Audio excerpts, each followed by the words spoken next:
What's going on, guys? How's everyone doing? We're going to go ahead and let some people join because I have something to say, actually. So, we're going to go ahead and let some people join in here pretty quick. And I have an announcement to make. I don't know if you guys have seen it yet. If you haven't, well, just wait. You could wait on here. Okay, we're going to get rid of that guy. All right. So, Grim Sparrow 180 says your street interviews at the college is interesting. So what we're doing tonight is we're actually putting together we have an election model that we made to help us call the states on election night. And so this is what this is. So the guys who developed it for me, we're going to run like a mock election. We're going to be on here for we're going to be on here for a little bit, kind of going over the model and whatnot. And I believe he should be joining the show any second now. But we're going to wait for a couple people to get in here. But guys, you're going to really want to hear this. I'm about to play the announcement video. But if you want, make sure to hit the like button and to subscribe if you want more content just like this. Guys, make sure to hit the like button because you're really going to want to hear what I have to say in just a second. So make sure to go ahead, hit the like button, guys. Get everybody in here that you know. Make sure everybody joins this because you're going to want to hear what I have to say. You're really going to like what I have to say in this. So, you know what? We'll actually go ahead and play the video right now. There's a decent amount of us in here. So, we're going to go ahead and play it. And I'm going to let you guys react. Hello, everyone. I've been teasing this for about the last week now, but I'm very excited to announce that we were officially hosted on Valuetainment's The Decision 2024 with me, Richard Barris, the People's Pundit, as well as Mark Mitchell from Rasmussen Reports, to talk about the polling in the 2024 presidential election with Tom Ellsworth and Amy Dangerfield. Make sure to stay tuned for that, as it will be coming out very, very soon. And I'm very happy to see everybody's reactions to our discussion, as I thought it was a very productive segment. I will be seeing you guys there very, very soon. Yep, and that's the announcement. So basically, Valuetainment's going to be hosting us. We already filmed it, but it will be coming out TBD. Should be coming out in a couple days, and it'll be pretty cool. I'm very excited to see everybody's reactions to it. But literally, it's everyone together, all the truth tellers of polling in one singular conversation, all together, hosted by Valuetainment. So I hope you guys are excited, and it'll be coming out very soon, and it's going to be posted over there. So I'm very, very excited to see what everyone has to say about it. So that's the whole big collaboration announcement that I've been teasing for about the last week or so. So I hope that everyone's happy about it. And, you know, because it is pretty cool. We were, you know, talking about just the polling and whatnot. So it's definitely going to be pretty interesting. I'm not going to disclose anything we talked about, but we definitely touched a lot of topics. So it was a pretty productive segment, and I'm very, very excited to see what's going on. But now we are going to be waiting for Dustin to join the stream now. Make sure to hit the like button, guys. I see that there's a couple of us in here. So make sure to go ahead and hit the like button and to subscribe if you want more content just like this. We are going to have a sort of like map on the screen. So make sure to go ahead and do that. What? Let's talk elections. This is probably not him. It would be kind of funny if it's him, but I actually doubt it. I think that's probably a troll account or something like that. So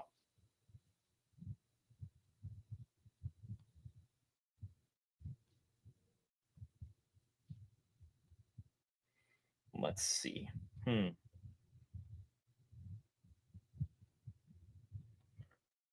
Well, what we're going to be doing is we're actually going to be starting the stream as is. LTE's a coward. Let's go, Lester. Trump just roasted other politicians. Oh, how is the how's the dinner going? I haven't seen that. I haven't seen that. Let me actually try to look it up and see if they're doing it. Did you finish talking already?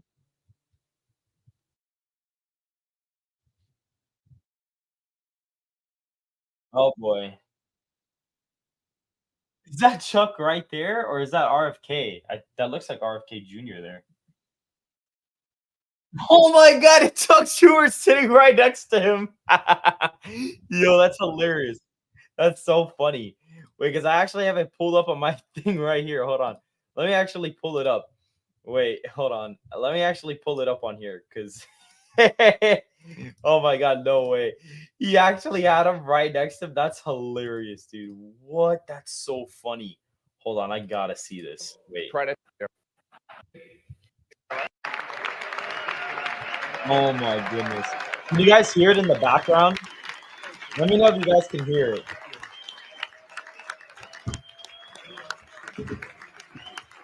Thank you, everybody. Oh my god, this is hilarious. Wait, I gotta yeah, I gotta see this. Hold on. Thank you very much. It's an honor. And they told me under no circumstances are you allowed to use a teleprompter. And I got up here and I see there's this beautiful teleprompter. So here I am. But it is a tremendous thing. It's a tremendous dinner. I've come here with my father. So it was 3 times, but it was also many times before that, a long time ago. And it's a very special dinner. And you've done a fantastic job, Cardinal. Thank you very much. I appreciate it. So I'd like to thank Your Eminence very much and members of the Oh, clergy, man. so many people I know. My battery on Speaker one of of the the House, lights already Johnson. ran out. What a job Oh, you're well. doing. He's done a great job. Senator Schumer, good. Yeah, I supported him. I don't know. I don't know. He used to say that's true, and now I'm not sure he would, but I gave him his first check from an office in Beach Haven, and I was very proud of it. I don't know about lately. Yo, wait, I don't know. wait, what did he say? Hold on. Wait, what? Yo, yeah. Hold on. I don't know. He used to say that's true, and now I'm not sure he would, but I gave him his first check from an office in Beach Haven, and I was very proud of it. I don't know about lately. No, I was. It was his first check. Wow. He was running, and I said, he's a good man. Senator Gillibrand, thank you very much. Thank you very much for working hard. Bro, what? Yo, he cooked him. Governor Hochul, wherever you may be up, this is a big day, right? Where is the governor? Good job. It's not an easy one, is it? But you're doing all right. We have to get a little money from the federal government, I have to tell you. It's about time. It's about time. Mayor Adams, good luck with everything. They went after you. They went after you, Mayor. Yo, Yeah, boy, I do that. yo, 9.5 months ago, I said, you know, just said everyone. something Yo, that's about crazy, about bro. the This administration. high Trump. He's going to be indicted any moment. And guess what happened? But you're going to win. I think you're going to win. I know you're going to win. So good luck. Good luck. Bro, I don't like what they do. hilarious. I don't like what they do. What? And also distinguished guys. So many friends up here. It's great. A lot of great friends and some of my best friends. And you are right. They are distinguished and they are wealthy for the most part. A couple are having a hard time, but they're going to get over it. I also want to thank my very beautiful wife, and thank you for mentioning, but can you believe this? She did a book, and it's a really good book, and she worked hard on it, and it just became #1 on the New York Times list. So I think that's okay. That's not an easy thing to do, especially when your name is Trump and you're on the New York Times list. That must be selling like hotcakes. But thank you for mentioning. I appreciate it. Good job you did. It's a true pleasure to be with you this evening. Amazing pleasure. And these days, it's really a pleasure anywhere in New York without a subpoena for my appearance. Anytime I don't get a subpoena, I'm very happy. Oh my goodness. They've gone after me, Mr. Mayor. You're peanuts compared to what they've done to me. Oh And my. you're going to be okay. But I have to be careful, however, to understand that this will be the first time in the history of this event where jokes will be fact-checked, and they will be. And they will be. It's been a long tradition for both Democrat and Republican candidates for president of the United States to attend this dinner. It's a rule. You got to go to the dinner. You got to do it. Otherwise, bad things are going to happen to you from up there. You can't do what I just saw on that screen. But my opponent feels like she does not have to be here, which is deeply disrespectful to the event and in particular to our great Catholic community. Very disrespectful. Wow. Wow. The last Democrat not to attend this important event was Walter Mondale, and it did not go very well for him. He lost 49 states and he won one, Minnesota. So I said, there's no way I'm missing it. Actually, it was not easy for me to get here tonight. God, no, I wasn't going to miss this thing. No matter, I didn't care. Bro, I wasn't going to miss it. But that's true. Walter Mondale, 49-1. He was expected to do well, and it didn't work out. Yo. It shows you there is a God. I mean, for those people that are questioning it. I understand the real reason that she's not here is she's hunting with her running mate, spending a lot of time hunting. In any event, it's a weird. You know the word weird. They call me weird. They call JD weird. We're very solid people. This guy is calling us weird, but this was weird that the Democrat candidate is not here and with us tonight. I want to also congratulate somebody's going to make us all healthy. RFK Jr., we love you. I don't see him. He's campaigning all over the place. He's campaigning. You're all over. Hello, you both. Nice to see you both. You're doing a good job. He's a great guy, too. He really is. He's going to make us a healthier place. We're going to let him go wild for a little while. Then I'm going to have to maybe rein him back. Because he's got some pretty wild ideas, but most of them are really good, I think. He's a good man, and he believes the environment, the healthy people. He wants healthy people. He wants healthy food, and he's going to do it. He's going to have a big chance to do it because we do need that. I would not have missed the Al Smith dinner for anything in the world. I still remember coming here as a very young guy with my father, Fred. He was a great guy, my father. He was a tough cookie, but he had a very big heart. He was, anytime we'd walk down the street, and you don't see it too much anymore, there'd be people standing with tin cans, and he would always take out $100 and put it in that can. And I always thought it was beautiful. And frankly, I even think more so now it was beautiful because nowadays you don't see it so much.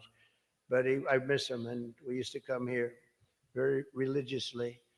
And a great New York tradition has been born 79 years ago. It was born 79 years ago, and there are some people that were here for almost that length. I know many of them, and it's not a pretty picture. Not a pretty picture. The two candidates for president are supposed to exchange good-natured barbs, and you know we get along very well. I didn't like Biden very much, and now I like him quite a bit. You know, and now I say that she's much worse than him. He was a much better candidate than her, actually. And when we hopefully win, dispose of her, I like her a lot, but right now I can't stand her. It's true. I can't stand her. I've never liked people that I was competing against. When you do, a lot of bad things happen. And we are doing well. By the way, the votes are starting to come in. You got to get out and vote. And Catholics, you got to vote for me. Just remember. You better remember I'm here. And she's not. I could have done that too. But you do something that's incredible. The Catholic Church, you're helping the poor, educating children, and supporting the vulnerable. But if you really wanted Vice President Harris to accept your invitation, I guess you should have told her the funds were going to bail out the looters and rioters in Minneapolis, and she would have been here, guaranteed she would have been here. Guaranteed. She would have been okay. She would have been okay with that. But I know this isn't my normal crowd tonight because it just isn't. It's not my normal crowd.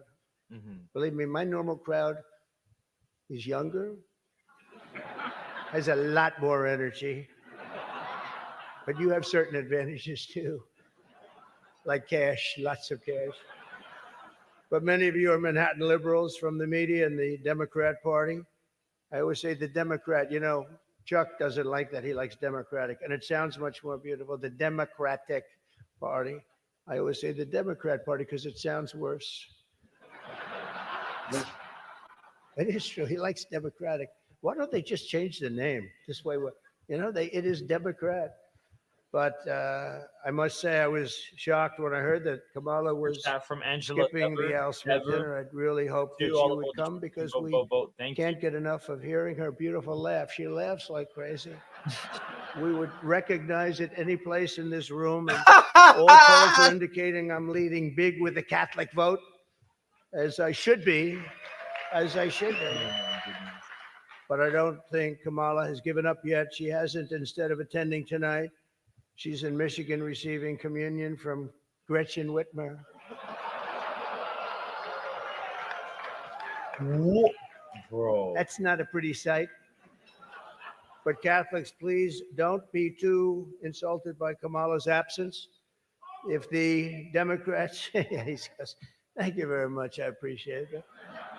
If Democrats really wanted to have someone not be with us this evening, they would have just sent Joe Biden. You know, he's having second thoughts, you know that, right? He wants to come back. If she does any worse in the polls, they're going to bring him back again, I think. Chuck, he's going to do it. He's the one that got him out. That's the guy. Much more so than Crazy Nancy, I will tell you. Because I know him. He did it. Joe has almost disappeared from view. The only way he could be seen less is if he had a show on CNN. This guy, bro. They've got nothing. Wait, no way, bro. He's the one that got him out. That's the guy. Oh my. You know, he's having second thoughts, you know that, right? Bro. He wants to come back. If she does any worse in the polls, they're going to bring him back again, I think. Chuck, he's going to do it. He's the one that got him out. That's the guy. Much more so than Crazy Nancy, I will tell you. Because I know him. Wow. He did it. Wow. Joe has almost disappeared from view. The only way he could be seen less is if he had a show on CNN. They had nothing. They've got nothing. That's fake news, right? Fake. Oh my. That term wasn't good. You know, they say that term is no longer in vogue because it's much worse than fake. I don't want to tell you what the real name is. I won't do it because all those cameras would shut off immediately. They don't like that. But apparently Joe didn't think it was fair for me to have the podium to myself with Kamala skipping the event. So he called, looked at me and said, don't. Does everybody understand that?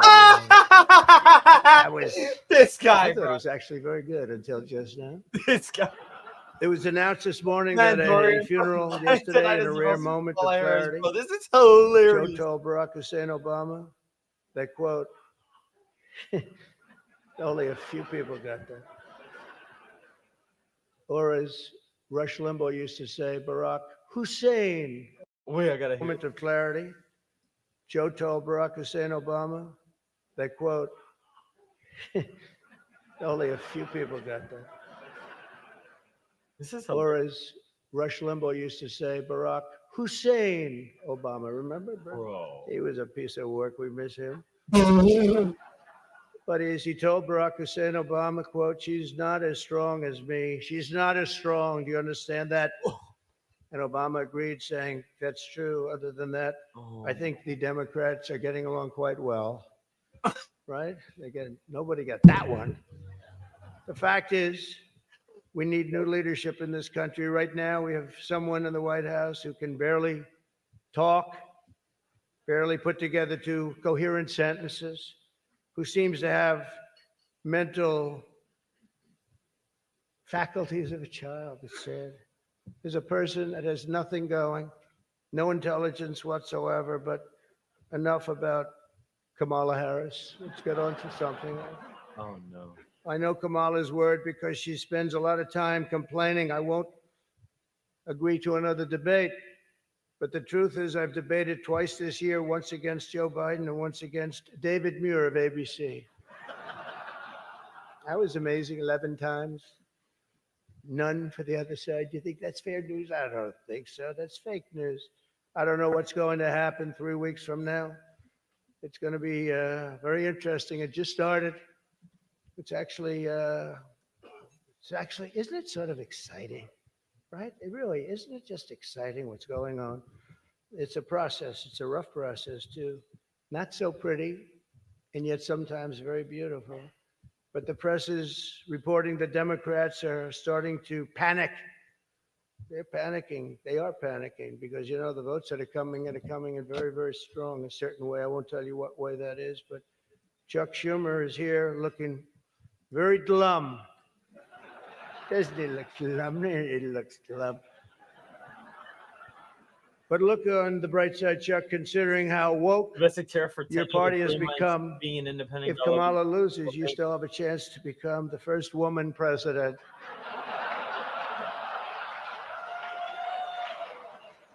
And I actually said, do you mind if I do that? He said, no, you got to do what you got to do. He's a pro. He's a professional. No, he's a good man, actually. I hate to say it. Don't ever use it against me, please. I'll say this dinner was really setting me back when I say that. But I've known him a long time. There's a group called White Dudes for Harris. Have you seen this? White Dudes for Harris. Anybody know? Are some of you here? White Dudes for Harris doesn't sound like it. But I'm not worried about them at all because their wives and their wives' lovers are all voting for me. Wait. Wait.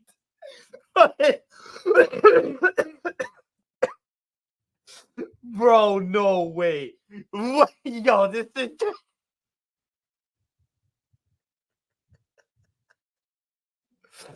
No, this is better. This is better. No, this is better than the 2016 one for sure. Oh, every one of them at all. Oh, Are some man. of you here? Oh, man. Back when I say that. Wow. I've known them a long time. There's a group called White Dudes for Harris. Have you seen this? White Dudes for Harris. Anybody know? Are some of you here? White Dudes for Harris doesn't sound like it. But I'm not worried about them at all because their wives and their wives' lovers are all voting for me. Every one of those people is voting for me. And as you may have seen, Kamala did an interview on Fox News yesterday. It went so poorly for her that the Democrats have been forced to install another 100 drop boxes throughout the city. And the upside really is Kamala now sees the benefit of deportation. She wants to deport people. She's vicious. She wants to deport people, and she wants to start by deporting Brett Baer, Fox. It's an interesting interview last night. Huh? A major issue in this race is childcare, and Kamala has put forward a concept of a plan. A lot of people don't like it. The only piece of advice I would have for her in the event that she wins would be not to let her husband, Doug, anywhere near the nannies. Just keep them away. That's a nasty one. That's how she wins would be not to let her husband, Doug, anywhere near the nannies. Just keep them away.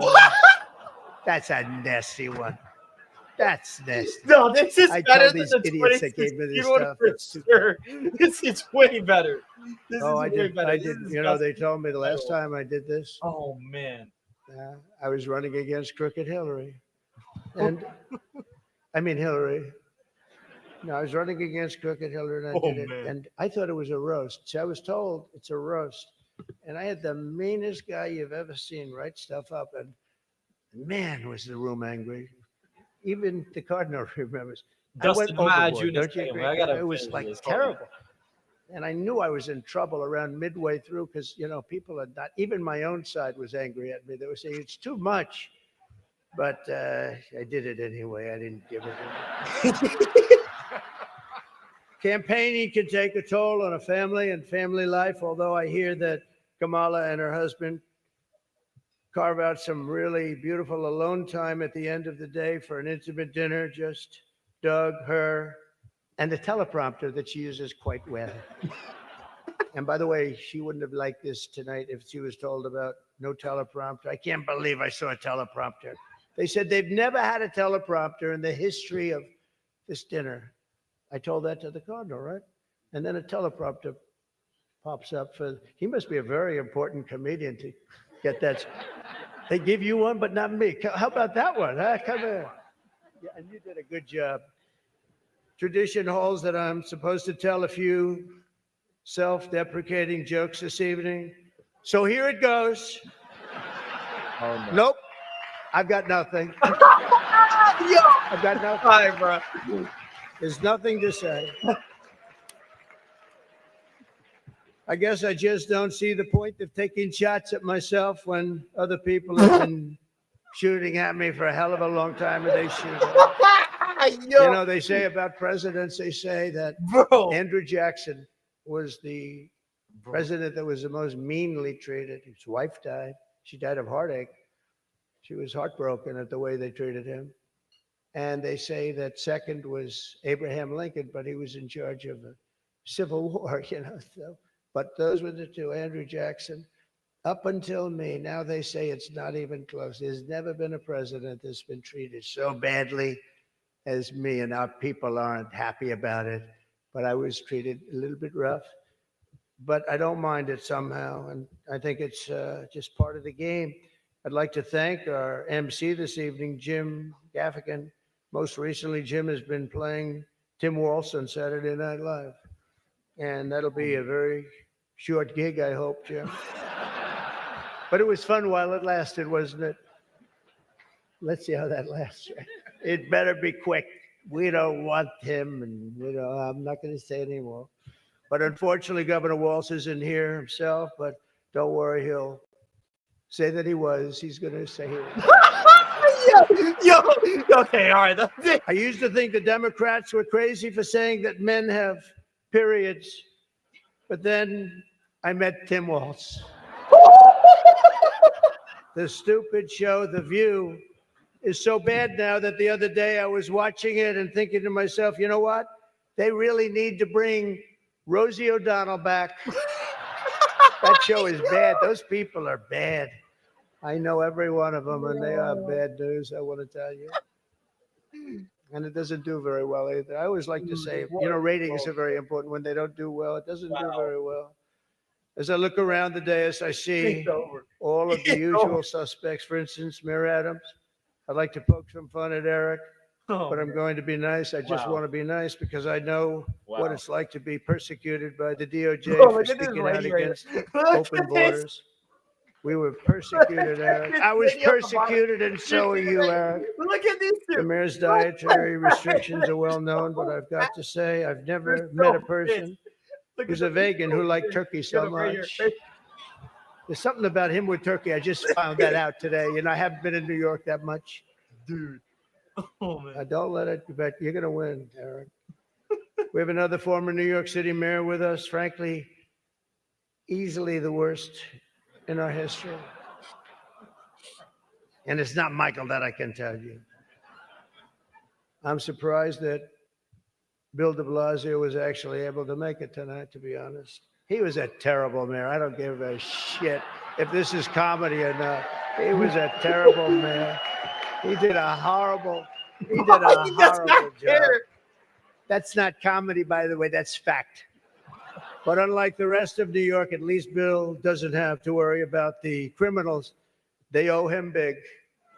He let them get away with a lot of stuff.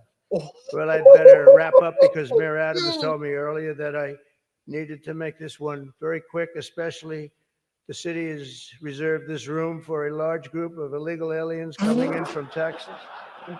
That's right. They've reserved many rooms, a lot of rooms, too many rooms. But in all seriousness, it's an honor to be here to support the city and the community. It's a great community that I love. I've been here a long time, and I love it. I think this is And it's better. going to make a big comeback, and I'm going to help it make a comeback. I'm going to win, and I'm going to make a comeback. We're going to turn this thing around. And I want to pay tribute to a really incredible man, a man who was a tremendous politician. And actually, the fact that he was Catholic it probably did him in, right?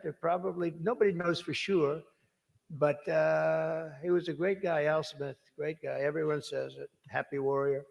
I've said before that I'll say it again. I'll say it again as many times as I have to, directly to the mayor and the governor. If I have the honor to be elected next month, we're going to see what happens. It's happening so fast. But if I have the honor, I look forward to working together to make this city greater than ever before. We're going to do that.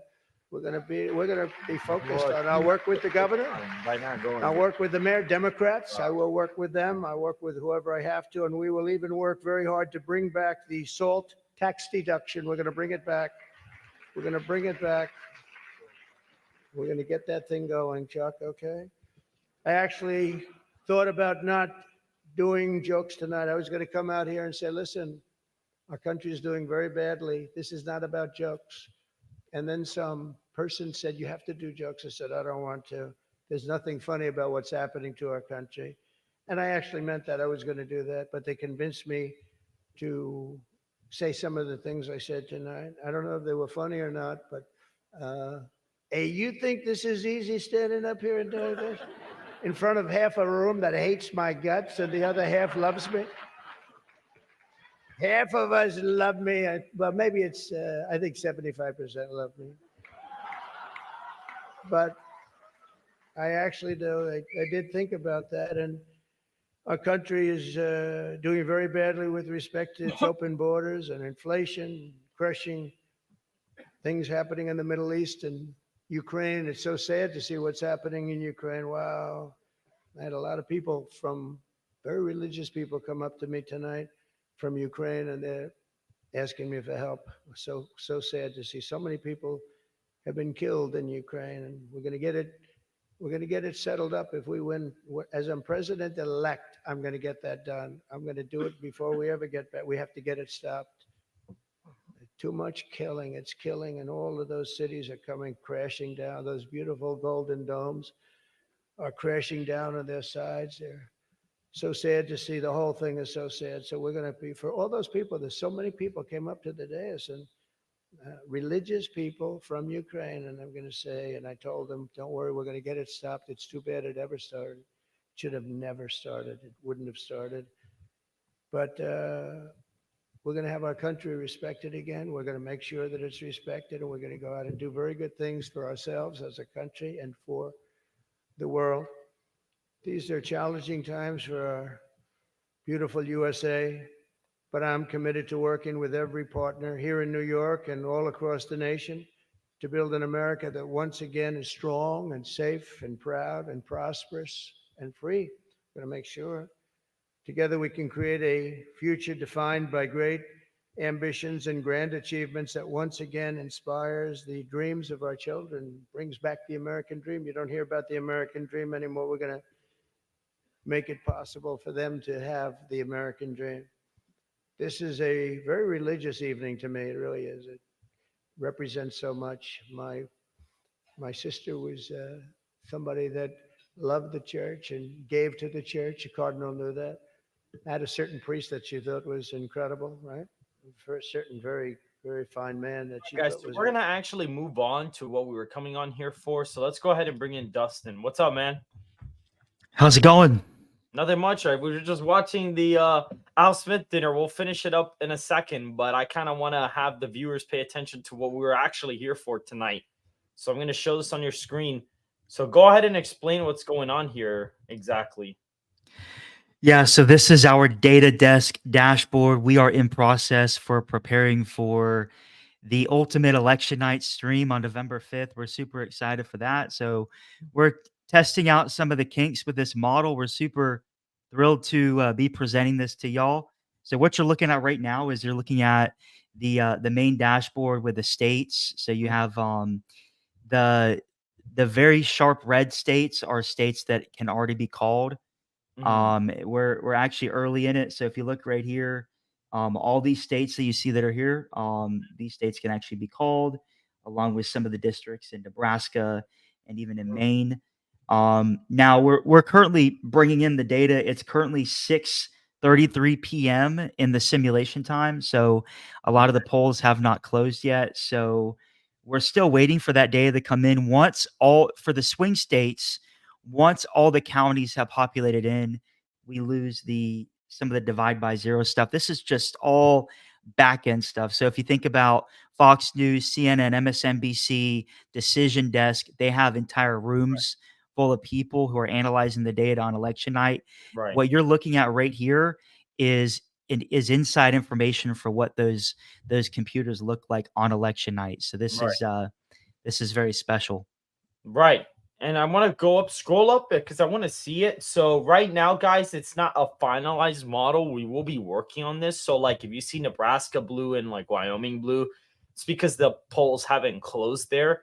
This is something we've been working on for a little bit because we really want to try to bring like a really cool experience when we do actually stream for election night. And so this is kind of what we're looking at right now. So none of the swing states have started counting except Georgia, right? Or has Georgia not even started counting yet, or North Carolina? So it's currently 6:33 in game time. So we're still waiting for some of those states to come in. Mm-hmm. Um, Actually, we were at 1950, so we should be getting states to come in. So let me go through. So you have this is the national level. So you see Mm-hmm. from a national standpoint what's coming in, but Right. we can also look at individual states like Pennsylvania. Again, it's not quite 8 o'clock yet, so Pennsylvania hasn't been Mm-hmm. data hasn't come in for Pennsylvania. You have Georgia. So Um, so let's see, Georgia. So some data has come in for Georgia, but not a ton. yeah, Arizona. Arizona, Nevada, Wisconsin, Michigan, North Carolina. We should have some data coming in for North Right. Carolina. And so the margins on the screen right now, is that like the expected data? Is that like the expected result, like I told you earlier? Is that what that is?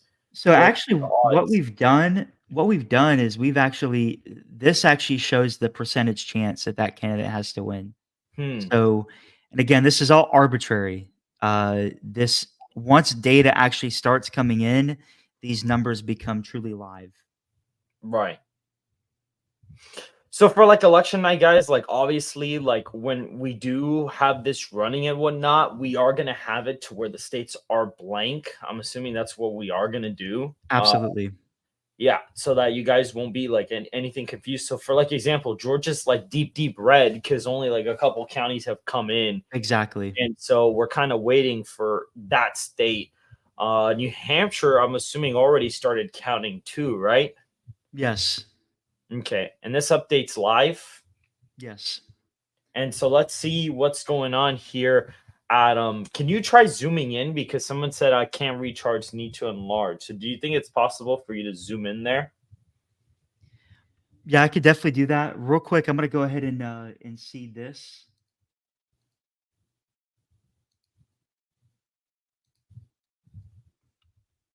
Okay. All right, this should get the data rolling in. Yeah. And then how long do you think this is going to take? Like for tonight at least. Like when will, it basically get to like 2 a.m.? That's an excellent question. So every 10 minutes represents an hour. Okay, So cool. right now it's about 8 o'clock. So I would say in about an hour you'll be at 2 a.m. Okay, perfect. All right, well that works out. All right, so we're So actually we're actually in a better spot. Data's coming in. oh, and Let's there see. goes Georgia. So, guys, you see how Georgia just changed colors? So, Absolutely. Georgia, what's going on there? Can you pull up the county map for Georgia? Because you were showing me county maps earlier. I would like to see that.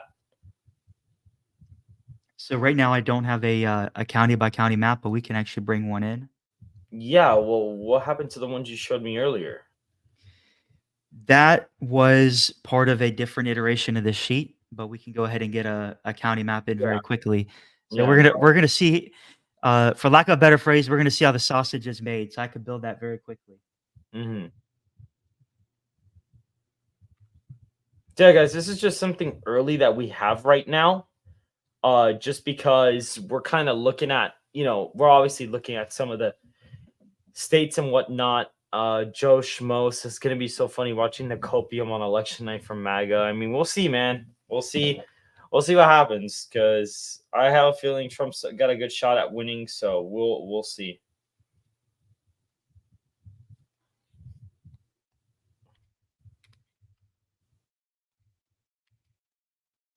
So right now I'm building out a formula that'll allow me to import the map. Let me see. What in the world? Wow. Harris pre-recorded a video for the Al Smith dinner. That's crazy, bro. Bro, what in the world? Wow. Yeah, she's literally that incompetent that she's incapable of comedy. That's so stupid. Yeah, because they're like, she's like filming something. Oh, God. That is horrible. Wow. She pre-recorded a video for the event but didn't go. Wow. And then like the crowd didn't even like it either. That is a horrible sign. Oh my gosh. Wow, that's terrible. Wow. And that's supposed to be her like bread and butter crowd too. Wow, that's freaking ridiculous. Wow. That's actually nuts. Wow. That is so sad. Wow. So I'm actually seeding the map right now. Again, this is in live time how it's made. Certainly on election night, everything is going to be pre-built. We're going to have different dashboards and plugins, and it's going to be beautiful. We'll have motion graphics showing the up-to-date numbers. It's going to be a full data desk studio, but again, live on your very special live stream, we're showing kind of the behind the scenes of what it will look like on election night. Right. Let's see, because and how do you do the map exactly? Oh, there it goes. Oh, there's like stuff for that in Excel. That's pretty cool. I didn't know that you had county maps. Yeah, so right there, this basically, there's a way to click Wait, on do it, you and it actually gives you technically do a county map for every state in there? for every state that we bring in county by county data. Absolutely. But like for like the other states that we're not doing like the complex models for, you can't do those either. Yeah. So the way it's working for this particular election is we have an in-house created API that is pulling in Mm, the county by county statistics for all the main swing states. right. So when it gets down to election night, you and I are going to work together to Mm, create a final battleground map, and the battleground states will be looked at. Certainly, as trends continue for Trump, certainly states like New Hampshire and Virginia, along with possibly Minnesota, mhm. will be added to the battleground map, and we'll be looking at those states. Currently, we have Florida, but we're actually probably going to move Florida off the list because Florida is trending to be safe. But I would like to have Florida anyway. Okay, So absolutely. We can definitely, the yeah, more the merrier. yeah. Absolutely. I'd like to have Florida. Probably this would be the last time and the only time we do Florida. All right. Absolutely. So All right, so let's build this map.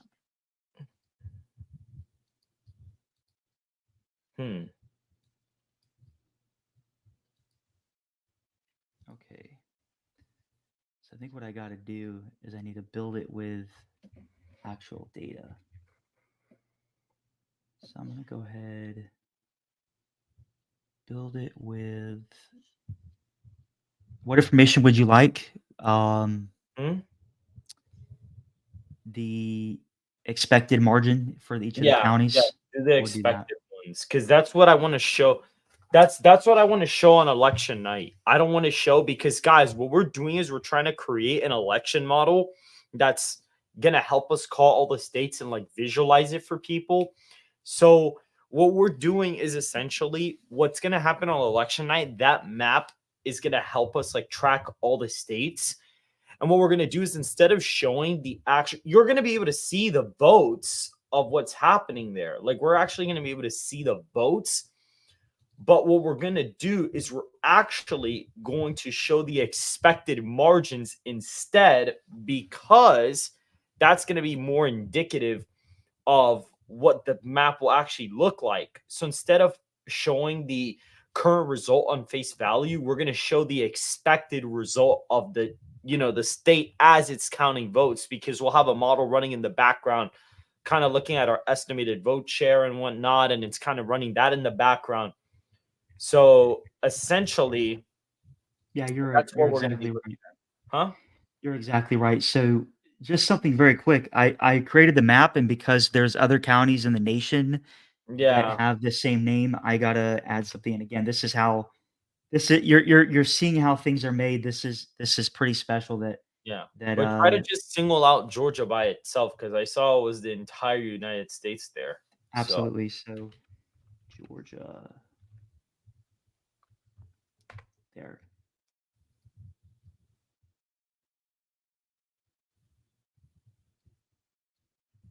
All right.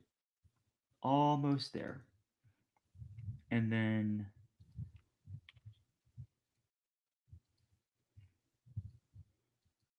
yeah, this is excellent. mhm.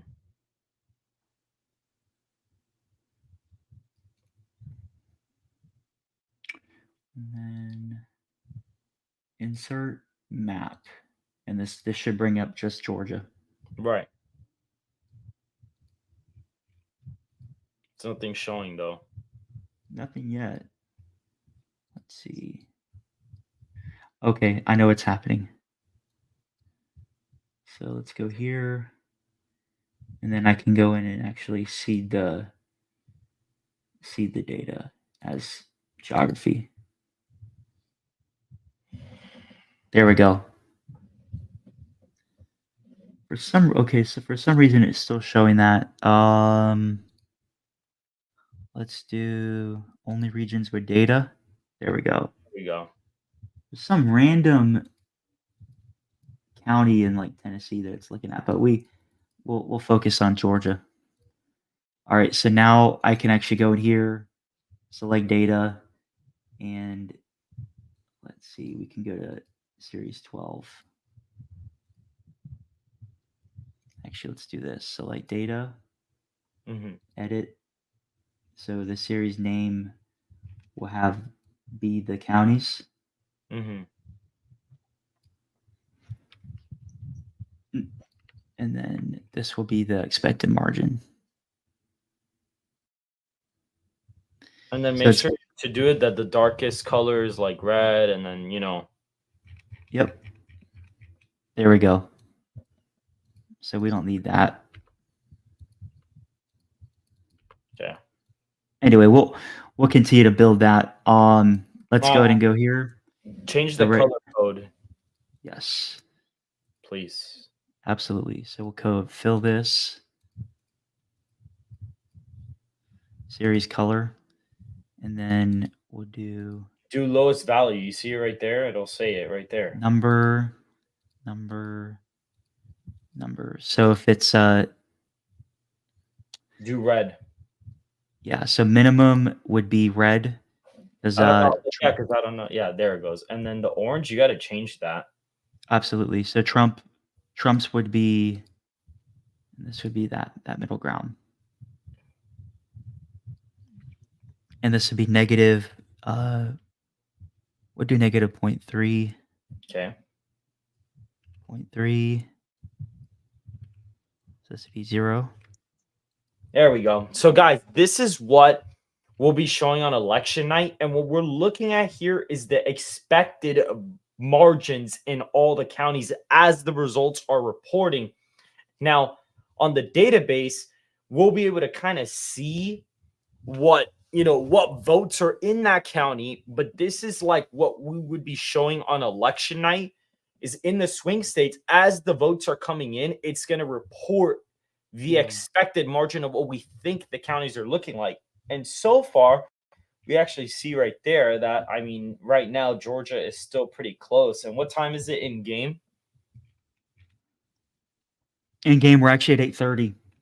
Oh, okay, we're already at 8:30 So already. we can already see states that are able to be called. So Florida, Trump has a 98% chance to win. Currently, Trump is in the lead with 2.2 million votes versus Kamala's 1.8 mil.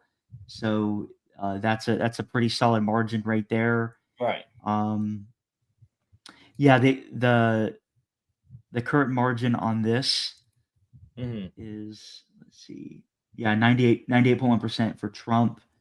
Florida's about to be called. Now, some of these states are called pre-election night based on a formulation that takes into account some of the polling data as well as some of the other models that are out there. On election night, we'll have a slightly different variant that'll look specifically at exit polls Mhm. as well as the final polling data from reputable sources such as Mm. Decision Desk HQ, as well as Rich Barris and a few others that we trust. Right.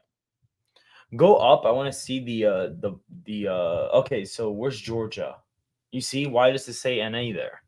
Right here, let's see. So it's looking up Georgia. Okay. All right, so I can fix that.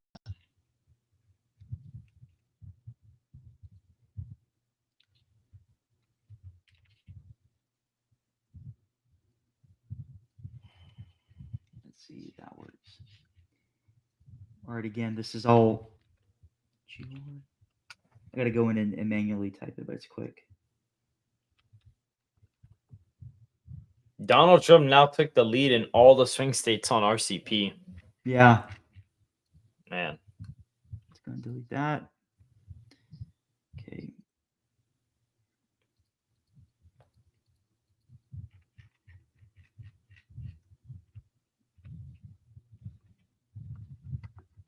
All right, so let me unhide something real quick.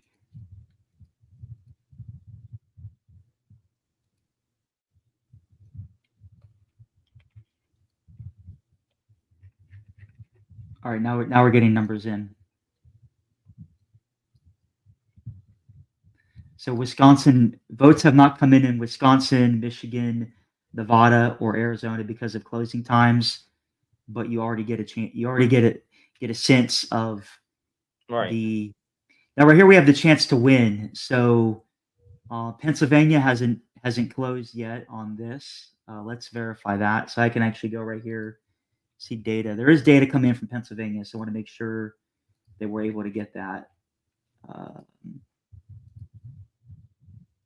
Right here, Pennsylvania. So let's see. So they're starting to count. Well, someone. Oh, is that why it's not showing up? Well, I don't think those have to do with the map. Yeah, let me get Pennsylvania real quick. Beautiful. All right, we also have Pennsylvania data. So currently, Kamala has a 66.4% chance to win. But this is certainly the early vote data that is coming in. Philadelphia, Allegheny. So Right. you're gonna see kind of this right left hook. And just to kind of give some inside information on how I seeded this data, this is seeded based on a left leaning model. I've integrated your model at 33%. Also got Nate Silver's in there in 538, just so it's a little bit more center. And this was done about a month ago, so certainly Right. the number has certainly moved in a strong direction toward Trump. But even Right. as you see right there, Pennsylvania is actually looks like Trump is actually taking the lead a little bit. Now Kamala is in the lead in terms of her percentage, her margin. She has 50.3% to Trump's 46.2%. But Right. it's going to be a long night. But Pennsylvania is probably one of the last states to be called amongst all the 50 states. So Right. Scroll to the right because I want to see the margin there. absolutely. Let's see. Okay, so yeah, so clearly right now it's still in Georgia. He's at 87 now. I wonder what the county map looks like. Oh, and then it just went down in Georgia again. Yes. Yes. Looks like So, it's because Georgia. what guys? What he's done is he's basically gone ahead and like created a mock election night. We're gonna just watch the results come in because this is like a beta version of what we're gonna be showing on election night on our end. And obviously the interface will look a lot better and whatnot. But we did Oh, want to show absolutely. this just to introduce everybody the concept of what's going on here. So, because this is something we've kind of been working on behind the scenes for like a little while now. Seems like she grew in Pennsylvania, but I wonder what the county map would look like there right now. But it's probably like really blue. Oh, and then it just went down again. Yeah, so let's actually look at Pennsylvania. So I can actually go in and we can look at the data that is coming in for that county. Philadelphia reporting with 14%. Harris is leading 75,000 to 17,000. Allegheny. Why don't I build that county map real quick? I think that'd be helpful for Pennsylvania as well, especially since it's the Keystone State. So, Right. let me build that very quick. If you wanna go through, it'd be great if you could pull up a Yap-MS and Mhm. get the states that we've called. So it's already in game. It's already about 9 o'clock. So let's look at our current time in game. And yeah, it is exactly 9 o'clock. So there's some big time polling locations that have closed across the nation. 9 o'clock is certainly. Let me see this right here. Yeah, this is going to be cool. So this is actually calculating out The odds the to win. projected electoral vote count. Now we're still waiting on A few these more. divide by zeros to clear. Something with Nebraska. Let me fix that real quick if that's fine. Nebraska. Yeah, once we get Nebraska to clear, I think we're at a good spot. Okay. That's this divide by zero right here.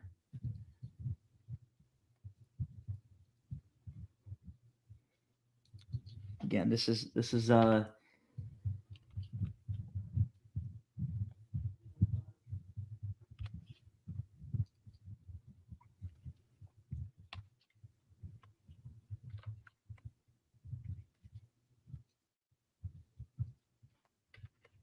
there we go. And then, all right, this should clean it up.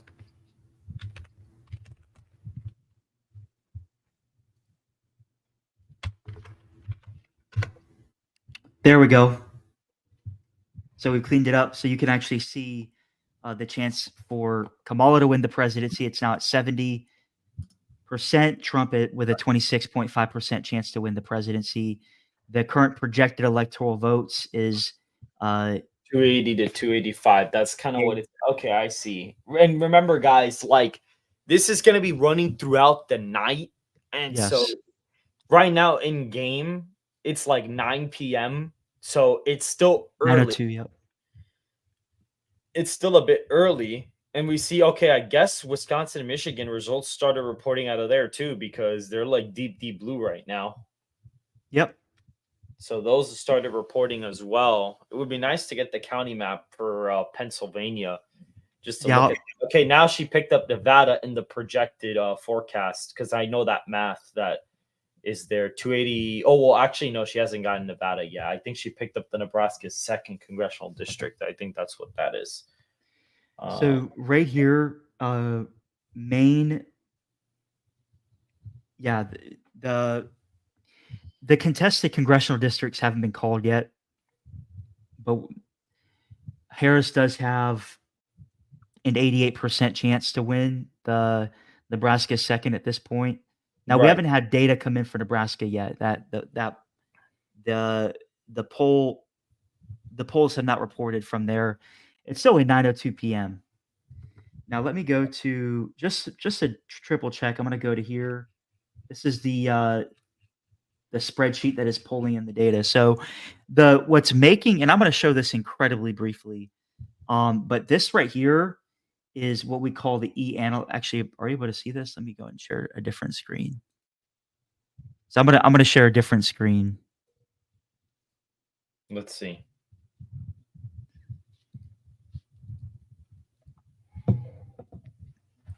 So guys, for everyone who's here right now, look, Dustin put together some results that I don't know what they are. It's like fake election results, but we're watching how the model's actually going to report the results. He just came up with election results that I don't know of, and we're going to see how they unfold. He's hiding the results from me on purpose because I want to see the functionality of the model in real time, and the interface will look a lot better and stuff. But this is like a beta version of it. Yeah, We just so kinda check see what this we're out. I'm currently showing the code. This gives you a sense of the I don't see complexity. anything.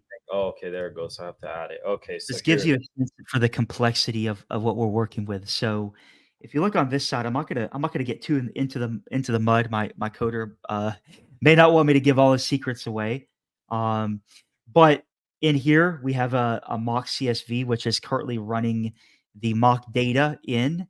But there's another one right here that import DB and Scrape, which is our in-house API that'll pull the data from a reputable source on election night.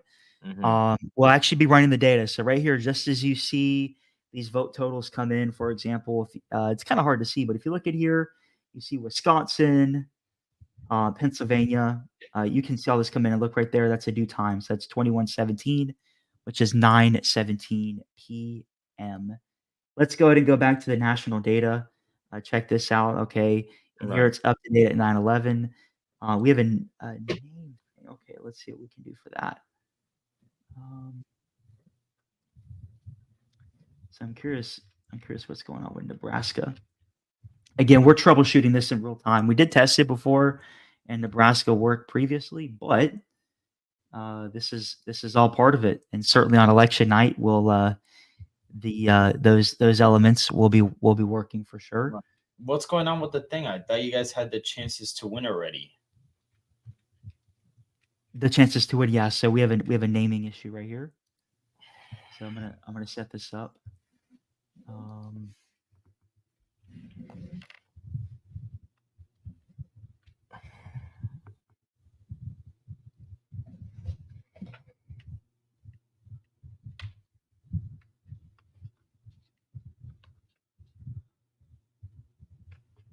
there we go. So look at that. Mhm. Look at that. We're at a Oh, 269 to yeah, you 269. see? There it goes. So now it's tied. Yeah, Now we're tied. so basically it's like she's winning. She's winning the Rust Belt right now, and then the Nebraska second district's going red. That's what would have to be happening. And Wisconsin, let me see Wisconsin. That's really close. Let me see that. Yeah. Yeah, Yeah, look at that. Wisconsin. Look how close that is. That is Well, really, really close. She's barely ahead right now. So this is like a mock election, guys. I just want to have Dustin show off what the model's going to be looking like on election night. now check this out. So if you look right here, you notice that Harris has a 48% chance to win. Trump has a 48.4% chance to win. You're probably wondering why this doesn't add up to 100%. Well, Just because at of third 269, party. 269, that number is going to change a little bit. Right. Now, certainly, once one candidate takes the lead, that number is going to adjust. Yeah, that's kind of okay. I see. Let me mute myself really quick and I'll be right back just to show the screen and stuff. Hold on, I'll be right back. Absolutely. So while he's stepping away for a minute, I'm going to go through some of the other data in this spreadsheet. So I'm actually going to go through the state calls. So we're going to go up and down the list. Uh, the data desk for On Point Politics can we could previously call it, but we're going to officially call Alabama for Donald Trump. We're going to call Arkansas for Donald Trump. We're going to call California, and it's 54 electoral votes for Kamala Harris. Colorado is currently too early to call. Connecticut, with its 7 electoral votes, we're going to call for Kamala Harris. DC, no question about it. Harris. Delaware, uh, too early to call. Delaware, that's an interesting state to look at. Certainly, with Joe Biden not in the race, that state looks to be a little bit closer than it was previously. Florida, a big time call right now. Data desk, it is currently 9:27 p.m. and we can officially call the state of Florida for Donald J. Trump. He has a 100% chance to win the state, and that ergo means that he gets the call in the state of Florida. Hawaii, certainly too early to call. Idaho, we can go ahead and call that for Donald Trump, Illinois, and it's 19 electoral votes. All right, Harris, guys, I am back. Indiana, no question about it. Trump, Kansas, Trump, Kentucky, Hello. Trump, Maryland and Massachusetts for Harris. I'm just going down the list. Missouri, no question Hello. about it. Trump. Yes. Going down the list, North Dakota, Oklahoma, South Carolina, South Dakota, Tennessee, West Virginia, Wyoming, and yes. Did you lose my? There we go. All right, sorry, Awesome, my awesome, volume awesome. was off. Oh, it's all good. It's all good. So let's see. We just made a very important call while you were gone. Okay. Florida. Oh, so Florida got called when I was gone. Okay, The cool. all-important state of Florida has gone for right. no. Trump has a 97.4%. And he's cutting out. All right, we'll see if this mic continues to work.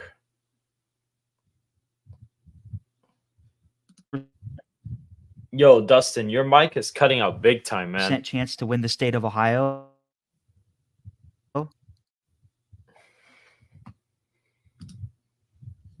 Hello.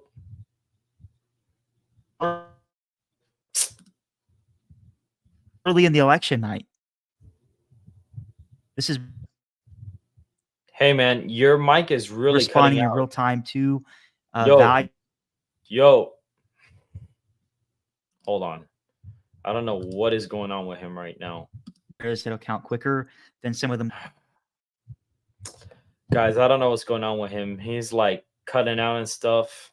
Man, what in the world? Dustin. Oh, you froze for a minute. Do you hear me? Yeah, I can hear you now a little bit. Let me try to, instead of sharing my full screen, let me share just the Excel sheet. I think that'll help. Yeah, that might be a better idea. Go ahead and do that.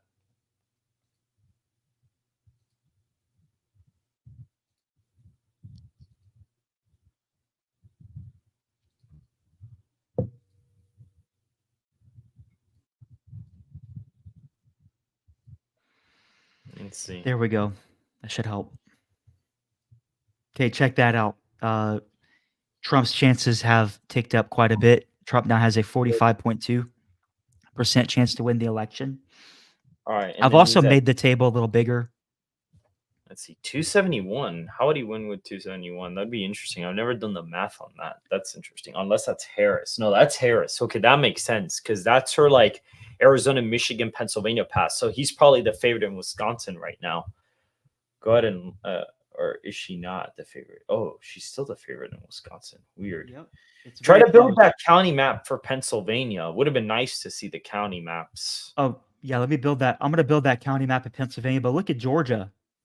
Look at he's about Trump is pulling away in Georgia, 94% in. We're about to call the state of Georgia. Look, it's in already. Yeah. Let's take a look at that map. Look at these counties right here. These counties were those were like deep blue back in 2020. Absolutely. And some of those Bible Belt states have flipped too. I guess you accounted for like African American population shifts, so that's pretty cool actually. Absolutely. Again, guys, this is kind of just like a mock election, just to kind of like show you guys the functionality of the model. That's like the whole point of this right now. So we will be. Oh yeah, and it's about to get called now. And then once he gets Georgia's incredibly close to being called. Let's look at the time. So the time is 9:36 p.m. Wow. Wow. So guys, if he's winning Georgia by the amount that like we have him winning it by, which is probably what it's going to end up being there. It looks like it's going to be like a 5-point win. Right. If that's the case, guys, we're going to find out Georgia and North Carolina very quick. We're going to find it out very, very fast. Yeah. So check this out. So the election model is modeling the turnout. It's modeling the expected totals for each of the candidates. And if you look right here, it shows Kamala leading Trump in the popular vote by 2.8%. Right. That's like so far, right. That's like the expected vote total, but there's still a lot more left to come in. So if you think about it, right now, this has been modeled with a D plus 3.5 result. And so you can see how that trend is happening as this data is coming in. Right. Again, I used your model, but I also used 538 and Nate Silver from back in September post debate. So Right. certainly things have improved. Now Harris's odds have ticked up just a little bit, but Right. let's look at Georgia. Georgia's incredibly close to being called 90% in favor of Trump right now. Yeah, it's So super close the to ball has getting ticked up just a little bit. It's narrowing just a little bit.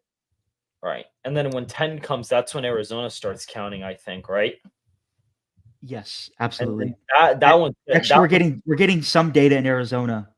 oh, already. But it's Yeah, chance. just a So little bit look, there. guys. So this is what's interesting. So if you see Harris's percentages up in Arizona, but because of like the expected vote shares we're gonna have, he technically Donald Trump is still a favorite to win Arizona in the model because we have like expected county results and like basically all the counties are like correlated with each other. So Exactly. right now, even though she's up, she's not leading in Maricopa by enough to win.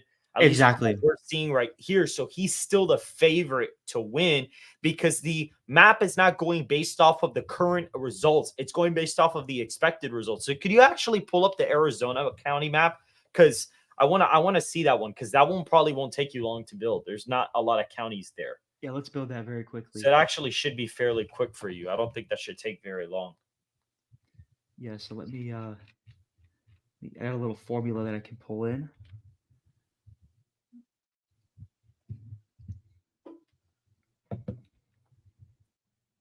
And see, yeah, she's ahead of Maricopa, but it's not enough, like at all. It's not even, and it's like 14% in, but it's not enough for her to win whatsoever. All right, so we're gonna go ahead and seed these in. Yeah. So once those go in with the map, we'll be able to see the expected county margins. We want to do it this way because it's better for the viewer. Because if you see Maricopa by itself deep blue, you're like, uh-oh. But when you see the county maps that are the expected results, it's a lot better because it's a better representation of what's going to happen. And the expectation results could change over time, but it's a much better visual to have. So this is actually what I'm gonna do. I'm gonna go. So you want expected margin, Yes. Yeah. the And modeled margin, and that's the key to what we're doing here. We're not just looking at what the margin currently is. We have modeled out every county, as you said. We've modeled out uh, based on demographic, based on the crosstabs from reputable sources, reputable polls. Uh, stuff that you've been doing from the jump on Yep. point. So right here, let me go ahead and build this out. Let me see what this is coming from. Oh, that's funny. That is probably not. That's fun. Yeah, I don't know what's going on there. No, it's a deep red county, and uh, it's just one of the nuances of simulating data versus pulling in real data. There's a lot of bugs that potentially happen when you're simulating data that won't happen with the actual election night. And certainly what we've done. So my coder, his name is Jody.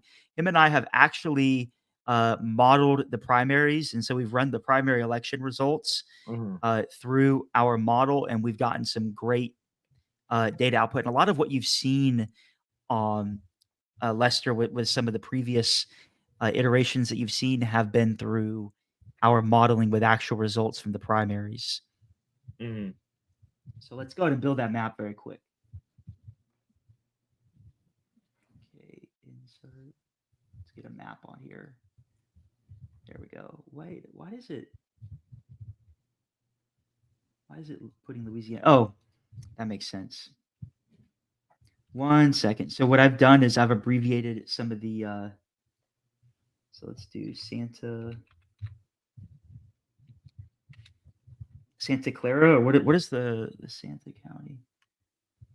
1 second. Arizona County map.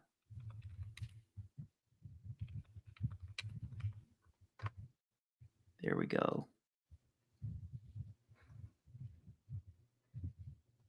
Thank you. All right, got it. Santa Cruz, Arizona.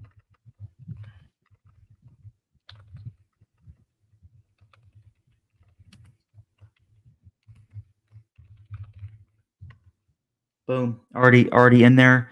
And then last but not least, we're gonna get La Paz. Mhm.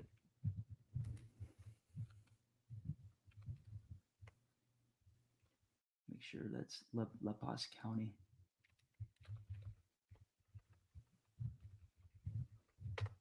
Boom. All right, so now we can pull it in and the map should look great. And there we go. There we go. We have Arizona, and then I just have to change the color table on it. All right, cool. Again, right here. Series color. And we're going to do expected margin. So lowest value will be red. Middle value will be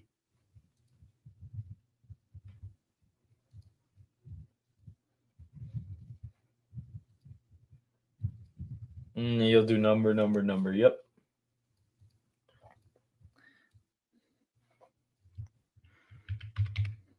And all these will be set up on election night, guys. So we're not going to have to worry about setting up this kind of stuff. But when you look at this right here, you'll see this is the expected county map. And the reason why this is going to be important for us to have is because as look at Maricopa.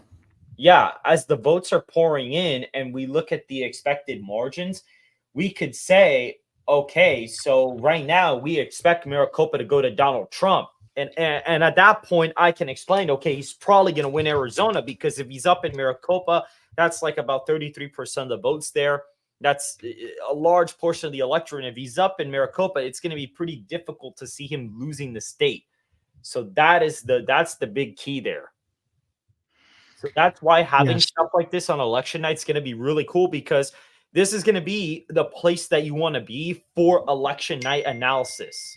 Because right now, a lot of people will just say, oh, look, Maricopa's only 10% in and it's deep blue, but we're going to have our own stuff.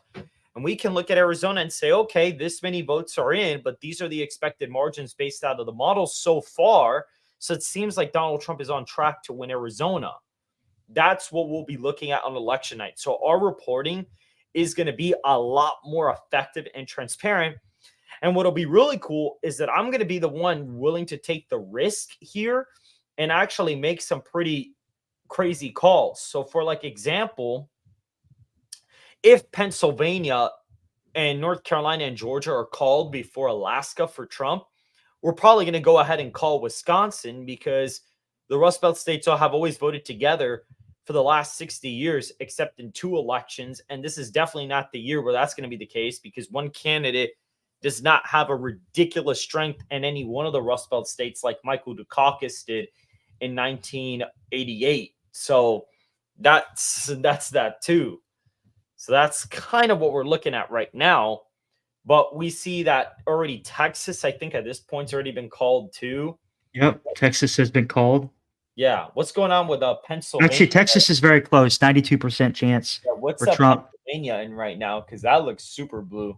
Yeah, Pennsylvania certainly on this map is trending Harris. So let's go ahead and get a deep dive in the data. I'm going to build that Pennsylvania map very quickly. So let's see. So in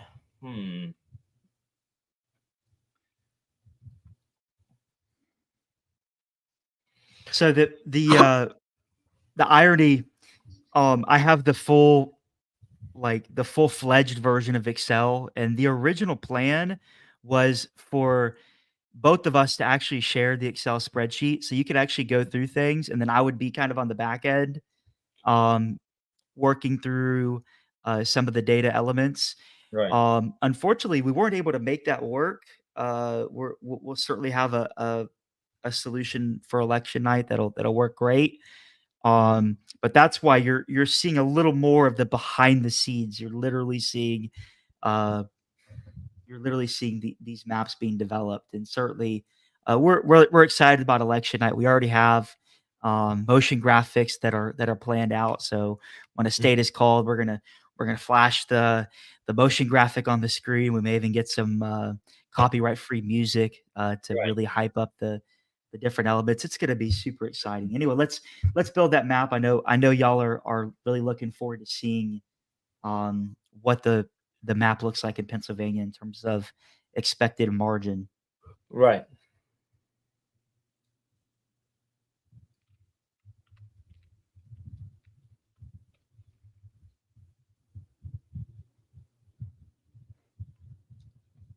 Hmm.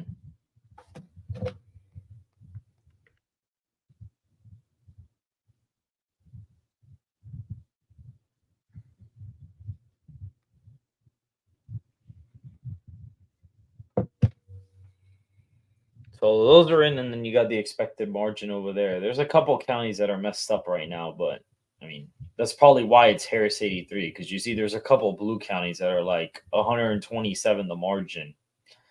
So unless those haven't reported yet, then probably that's why. Again, it's incredibly early. So something that the what the model does on the simulation side is it's using a random number generator to generate some of uh, the randomness that we see on actual election nights. Certainly, returns don't look like straight lines. There's certain ebbs and flows. There's vote dumps at different times, and what you see with some of the early results is you see that kind of take into effect. But as more results come in, that'll certainly iron out. You're only seeing that in really some of the lowest counties, the lowest population counties, I should say. Anyway, building that map right now. Mhm. Exactly for five says, are you modeling based on early vote margins compared to 2020? Well, we're not really using the early vote here because this is also for this is just for actually looking at the results on election night. This is what this is for. So Yeah, so we started the modeling for each individual county around late September. So a lot of this data is actually pretty old. We and again, this is just a simulation. As we get close to election night, our results will not be based on September. It'll be based on late October, the final polls. It'll be based on your model, which is actually doing incredibly well. It's highly consistent. You know, we saw Nate Silver's model trend toward Trump, but your model's been consistent. And certainly, if Nate's going to get it right, he's probably going to want to be a little closer to where your model has it. Anyway, mhm, let's go and get these expected margins in here, right. and it's a percentage.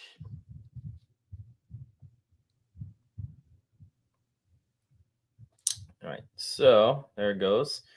And then you can just kind of drag all those in. Build that map. And Georgia probably might have been, well, I don't know if Georgia was called by now, but We'll definitely check it. It's and there we go. We have Pennsylvania. So all I have to do is change the color table. But you can kind of see the lighter states are the more Trumpy states, and the darker states right now are the more all right. But uh, go ahead and yeah, go ahead and do the colors absolutely. so that people can see. Oh yeah, we gotta get that. Okay. So right now it seems like Harris is leading pretty big in Erie, which oh no, never mind. Wait, is it? Yeah, it might be. Seems like that's the case. No, that's the reverse order, man.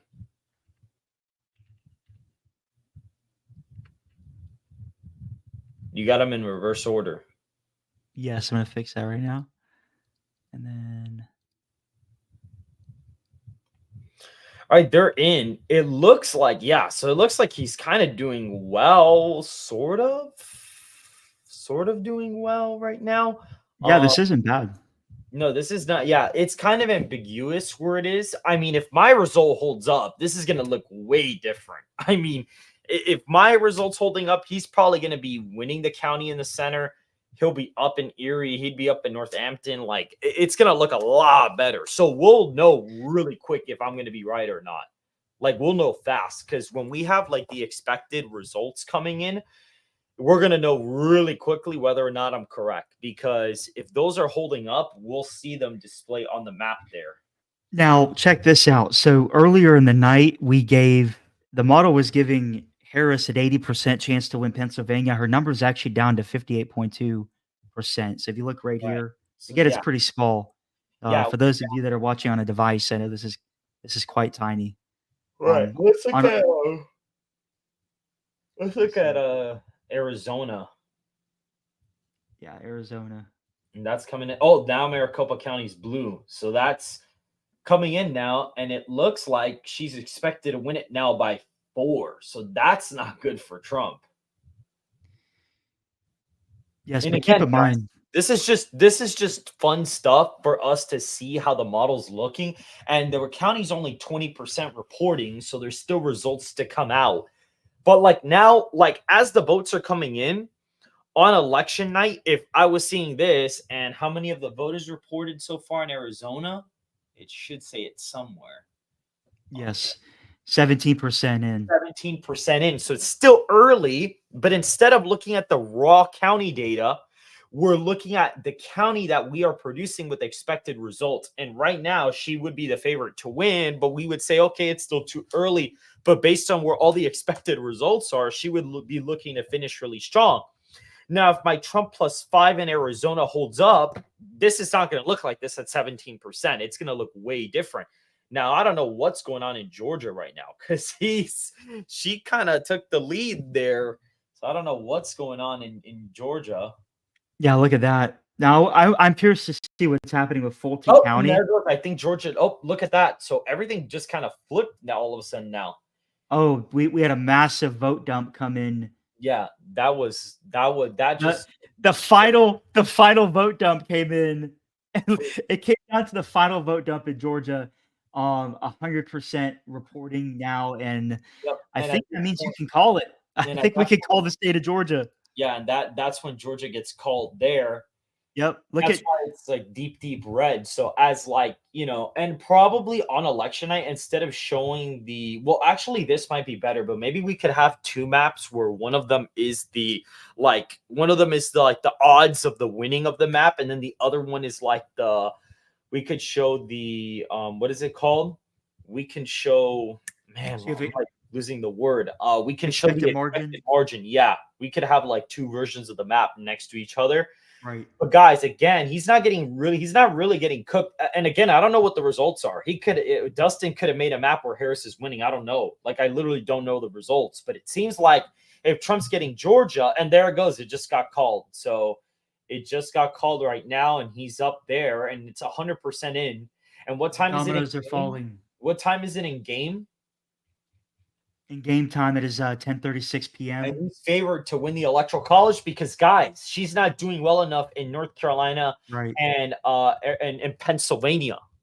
She's not doing well enough in North Carolina and Pennsylvania, so that's why he's up right now with 270. That's where that's coming from. So again, and we're gonna probably have Alaska. It says they're pre-called. Now the only thing is on election night, Dustin, I believe that no news network or anybody's allowed to project a state before the polls close there. So that's something that we have to keep in consideration.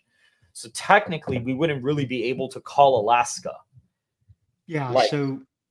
So yeah, we're not able to call Alaska yet. Currently, Trump has a 75% chance to win that, but data hasn't come in yet. So that 75% number is just based on pre-election modeling. Right. Go down. Let's see. Let's see. Go down. Okay, he's at 271 now. That's probably adding Nebraska's 2nd congressional district, I guess. I don't know if that's what that is. But it's now, see, 35% of the country's already reported, and he's already won the state of Georgia.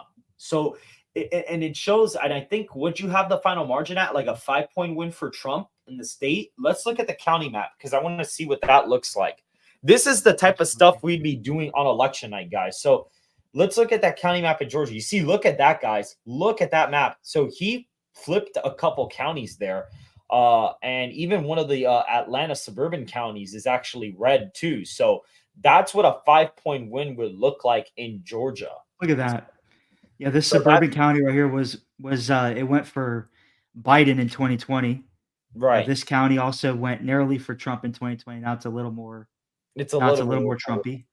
right. And some of the black belt areas kind of moved right too. So that's what that would look like. So Yeah. again, go to the back to the national data. And actually, let's look at Arizona before you go back to the national. Let's look at Arizona now. So now Harris is ahead by 3.9 in Maricopa. So her lead's going down in the state. Yes. And only 19 guys, so only 20% the state's in. And if she's at 20% in and she's only up in Maricopa by 3.9, the estimated vote share, that's not really good for her. That's not good. She should, if she was going to win Arizona, she should be up like 10 right now in Maricopa, and she's not. Yeah, and keep in mind that Arizona, generally speaking, when the results come in, it leans heavily Democratic when the early returns come in. It doesn't start to move toward the Republican candidate, in this case, Donald Trump, Until the end. until later in the night. I mean, certainly Fox News called it for Arizona in 2020, and certainly an early call. They were ultimately right. I'm not going to get into the shenanigans, but It was kind of weird. it was certainly a weird call. They basically called it right now, which wasn't the right Exactly. decision at all. I mean, Yeah. that was not the right decision. Not at all. They basically called it right now where it's only 20% in, and her expected margin's 3.9, but that could change at a whim. So they got very lucky with their state call. Like, I mean, depending on what happened, but they got very lucky. Super lucky. Now, again, this is not something that we're going to show on election night. We may show some parts of this, but what you're actually seeing right here, I have a metric called the Harris best and the Trump best. So this is the absolute best case scenario for each candidate In the within their respective county, and the incumbent gets the positive number. Certainly, Right. Harris is part of the incumbent party.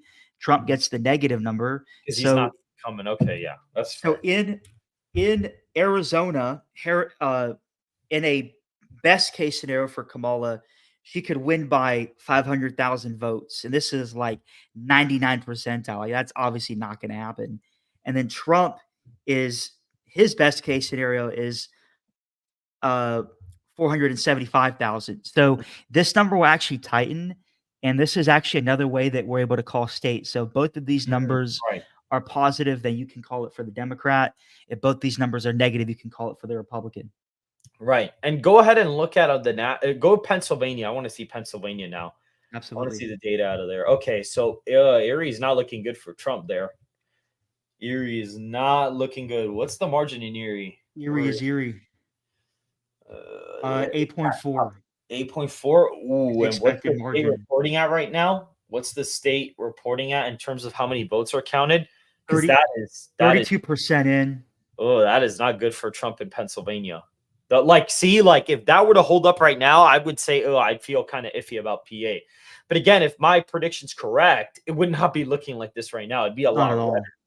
It would be looking way redder right now. It would be looking a lot redder. Not as red as the final result, but it'd be looking a lot better. Because remember, guys, Dustin kind of created like a close election scenario. He did like a closer one for the mock election. I'm assuming it's a closer one, but Georgia was a pretty big win. So that was interesting. Yeah, we'll see what happens. Yeah. And so let's go to the national data. I want to see that. So right now we see that, okay, so North Carolina was called too. So there goes North Carolina. So now, guys, he is at roughly, let's look at the results there. North Carolina is very close. We're not quite ready to call it. But it's Donald very Trump has a 93.3% chance to win. All right, and it's at 93% in. So Yeah, but check this out. Look at the odds right here. yeah, and he's up like a decent amount too, and he's closed the popular vote gap. So she's only up by 2 now. But again, Okay, so this is groundbreaking, Lester. So on coming into election night, this map was modeled at 3.5% in favor of Harris. Harris's number is now her expected total in terms of margin is now down to 2%.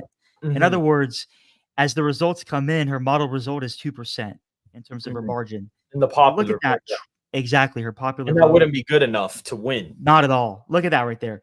So right now, we see that Harris, her expected total is 200 and okay, it just went up for Trump, just a little bit more.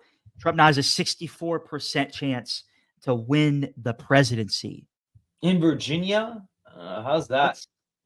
So Virginia, we don't have it at a granular level in this particular simulation, but uh, Harris only has a 66% chance to win Virginia, Yeah. and let's see what are and with 62% reporting. Right. Yeah. And okay, I see it there. Right. That is not. Think about it like this. That is not the 95% chance that this model had Virginia going before the election night. So Right. Yeah. No, Virginia that's good for has her. That's really trended bad. heavily toward Trump. Now certainly there's a possibility that Trump doesn't win Virginia, but Right. that trend is incredibly telling. It's not just telling in regards to North Carolina, of course, but think about Right. Pennsylvania. Think about Michigan. What that data would tell you about those states as well. Right. No. Yeah. 100%.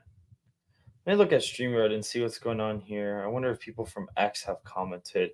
So But no. Pennsylvania, Trump has a 12% chance to win. So it's not looking good for Oh, so Trump in Georgia ended up Pennsylvania. being a tilt Republican state. Oh, that was weird. You see, Georgia, Georgia. Look at what happened. I guess there's a bug in the system because it says 66% reporting in Georgia now. yeah, we can safely call Georgia. Um, Well, the it's only 66. I don't know what happened there. Yeah, the percent reporting went down to 66. Vote dumps coming in. Oh, I thought it was at Are 100. we finding baskets of ballots in Fulton County? Oh, is that done intentionally or something? I don't know. Oh. Again, this is a model election night. This is not what we're expecting to happen on election night, but we are modeling the different scenarios. So, Interesting. So you yeah, even incorporated like possible election shenanigans scenarios or whatever? that's up to you to decide. Interesting. Yeah, but certainly we're able to look at that, and we're able to look at some of the Let's irregularities look that are at built in. Pennsylvania because that's looking really bad for Trump. It's like deep blue right now, at least. Yeah, Yeah, that is not. Yeah, you see there, like Erie, because that's the bellwether county. That's why I'm looking at that one. And oh, what's the percent of reporting in Pennsylvania right now?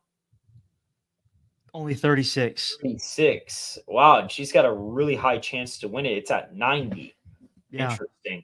And what is the margin? Let's see the margins there. Yeah, she's up by a decent amount there, actually. She's up by quite a bit in PA right now. She's expected to win it by 3.5. And again, it's too early, but that's what it's looking like right now, at least. Let's go to Arizona. I want to see that one too. That one's interesting. Okay, so it hasn't really changed since the last time we looked at it. That hasn't it's changed. trending a little bit. Maricopa, the expected margin has It's Harris still winning by 3.4%. 3.4. It says 3.9 there. Yep, 3.9. Yes. Yeah. And she's expected to win it by 0.6% as of right now, but that could change. Yeah, The that state's is only, correct. That is the expected margin. That's about 20,000 votes. yeah, that's only like 20% in. That's not really that much. So, okay, let's go back to the national data because I want to see what's going on now. Because Virginia, that got really close very quickly. So that was interesting. Why is Virginia's the vote share closing in? Georgia going down? It says now it's 64% in. Yeah, let's take a look at Georgia. So I'm going to expand the sheet a little bit, and we can actually look at the different counties. I'm going to move the map just a little bit. I so thought can we get in here. called it already. Certainly, this is probably a Fox News situation where they called Arizona. Ultimately, Trump won Arizona in 2020, but Arizona did get crazy close. So, Or Biden, you mean? oh yeah, Biden Harris, of course. So let's look at this. So Fulton, 78% in. So there's still quite a bit of vote coming in from Fulton. That's Gwinnett, not good because there's a lot of other Trump counties that haven't reported a lot of votes yet. So this is kind of interesting here. Right. So let's move the map a little bit. We'll scroll down. We can actually see the model result in Yeah, Georgia. let's see. So Trump's win probability is now up to 85%. yeah, so look, guys, so this is what's cool because she's up right now by 10,000 votes in the reporting. But if you see there, his modeled margin is a point win. Now, again, this is a mock election. We're just showing you the functionality of the models here, which is going to help us. And it's 70. Now it's about 79% in. So that's interesting. Yeah. So he's expected to win the state by about 1 right now. And looking at PA, she's up quite a bit there. Arizona looks iffy. So I wonder if the 269 scenario is on the table because that's what's seeming to develop, in my opinion. Nevada, I want to see that one. Let's look at Nevada. Yeah. So currently She's Harris has edged in the lead with the expectation for right. the probability of victory. Right. And her okay, now it's switched over to Trump. So again, we're kind of at that stage where it kind of goes back and forth. Nebraska just got called. What just happened there? Something got called there. That's why it did that. Yes. Now go up. I want to see something. Go to the national. What just happened? Oh, Michigan. What's going on there? Let's look at Michigan. That's a Wow. Oh, Georgia. Look at Georgia. That's what it was. That's what it was. You see, look at Georgia. It's 100% in. Yep. It's Yeah, Georgia. We can now recall Georgia for Donald Trump. Okay, so he has officially won Georgia now. So now it's in. It's over. So he's won it. And go double check, make sure that it's done. It says 78% there, but okay.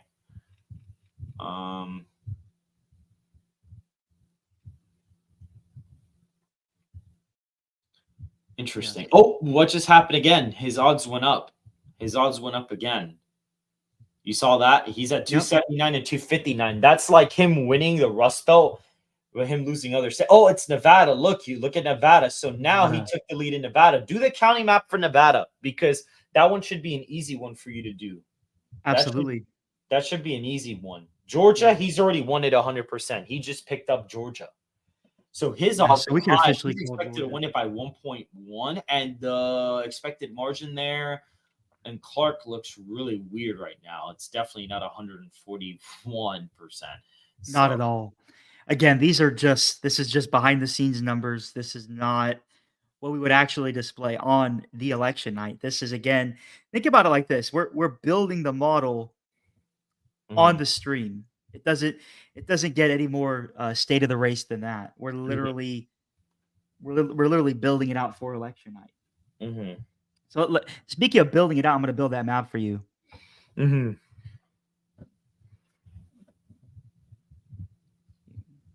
me pull my formula from Georgia. Try to fill it up. Try to build it pretty quickly because I want to see like the actual results pour in and stuff. Yes. So.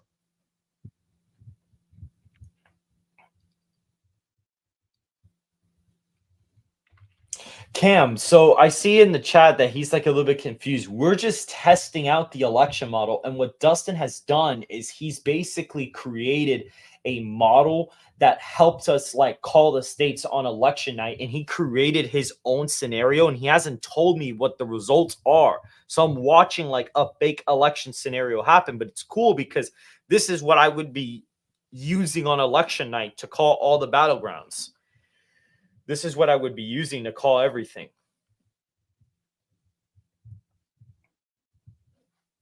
Now, again, if my map is going to happen, it might be over pretty quick because the expected vote totals will show pretty quickly that he'll be up by a lot more than what we're expecting. So we'll have to fix the color table, but we have the map right here. Alrighty then. So that's that. You can see that Clark is looking incredibly left at this point. But again, think about it like this. The inner city of Las Vegas, those votes are coming in, but there's certainly more rural areas and more suburban areas and the outskirts of Las Vegas that are trending very Trumpy. Yeah. So that's something to keep in mind that we're not just modeling counties, but the progression of the county results is in alignment with how they would actually trend on election night. Yeah. So And look at that. Trump has taken the lead in the expectation and win probability for Yeah, Nevada. and he's up by 2. He's up by 2 Yes, now. exactly. Try to create that really quick because I want to Yep. see the national data pour in. Absolutely. Let's go to series color. Yeah, that Clark County margin is still kind of weird, but It is. yeah, it's gonna be like a Democrat. Damn, so he's up by 2, and he's down in Miracle. He's down in Clark by 144%, and he's still favored to win by 2. That's interesting.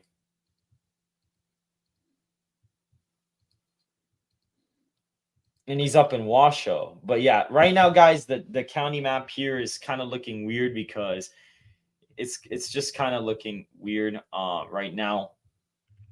But we'll wait because right now one of the counties is like bugging out, so it is kind of iffy. But we'll see. All right.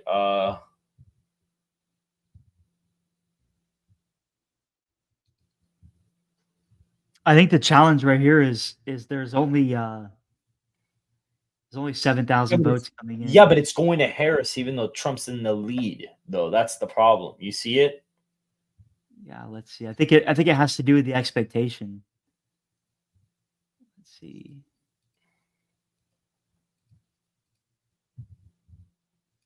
It might just be some. Yeah, it might be that. It might just be that. So let's go back to the national. Yeah, I think because this number is so small, so as votes. Yeah, come it might in, be that. Yeah. Yeah. Let's go back to the national because I want to see what's going on there. Oh boy, here we go, guys. North Carolina. I think we Yep. can call North Carolina. So North Carolina, go down. Let's. Yep. Oh, at that point, yep. So once that hits 100%, that's when that gets called. So you see at that point. So real quick, let's look at the North Carolina data. I want to just verify something incredibly quickly.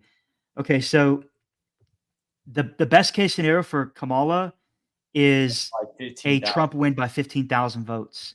Yeah, like her win. Yeah, and Trump's a best case is 160,000. So yeah, I mean the margin's close.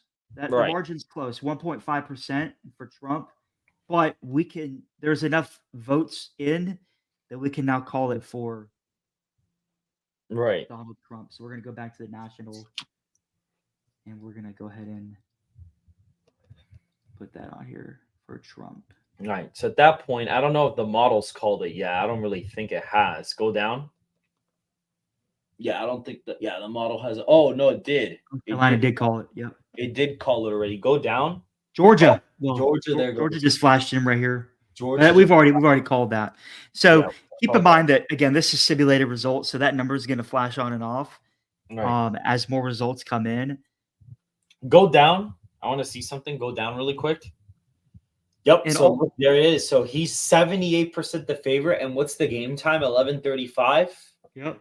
And she's only favored to win in the popular vote by 1.2. So, guys, if it's at this time already and it's looking like this, I would be saying that his chances look really good right now. Yeah. No, this is great.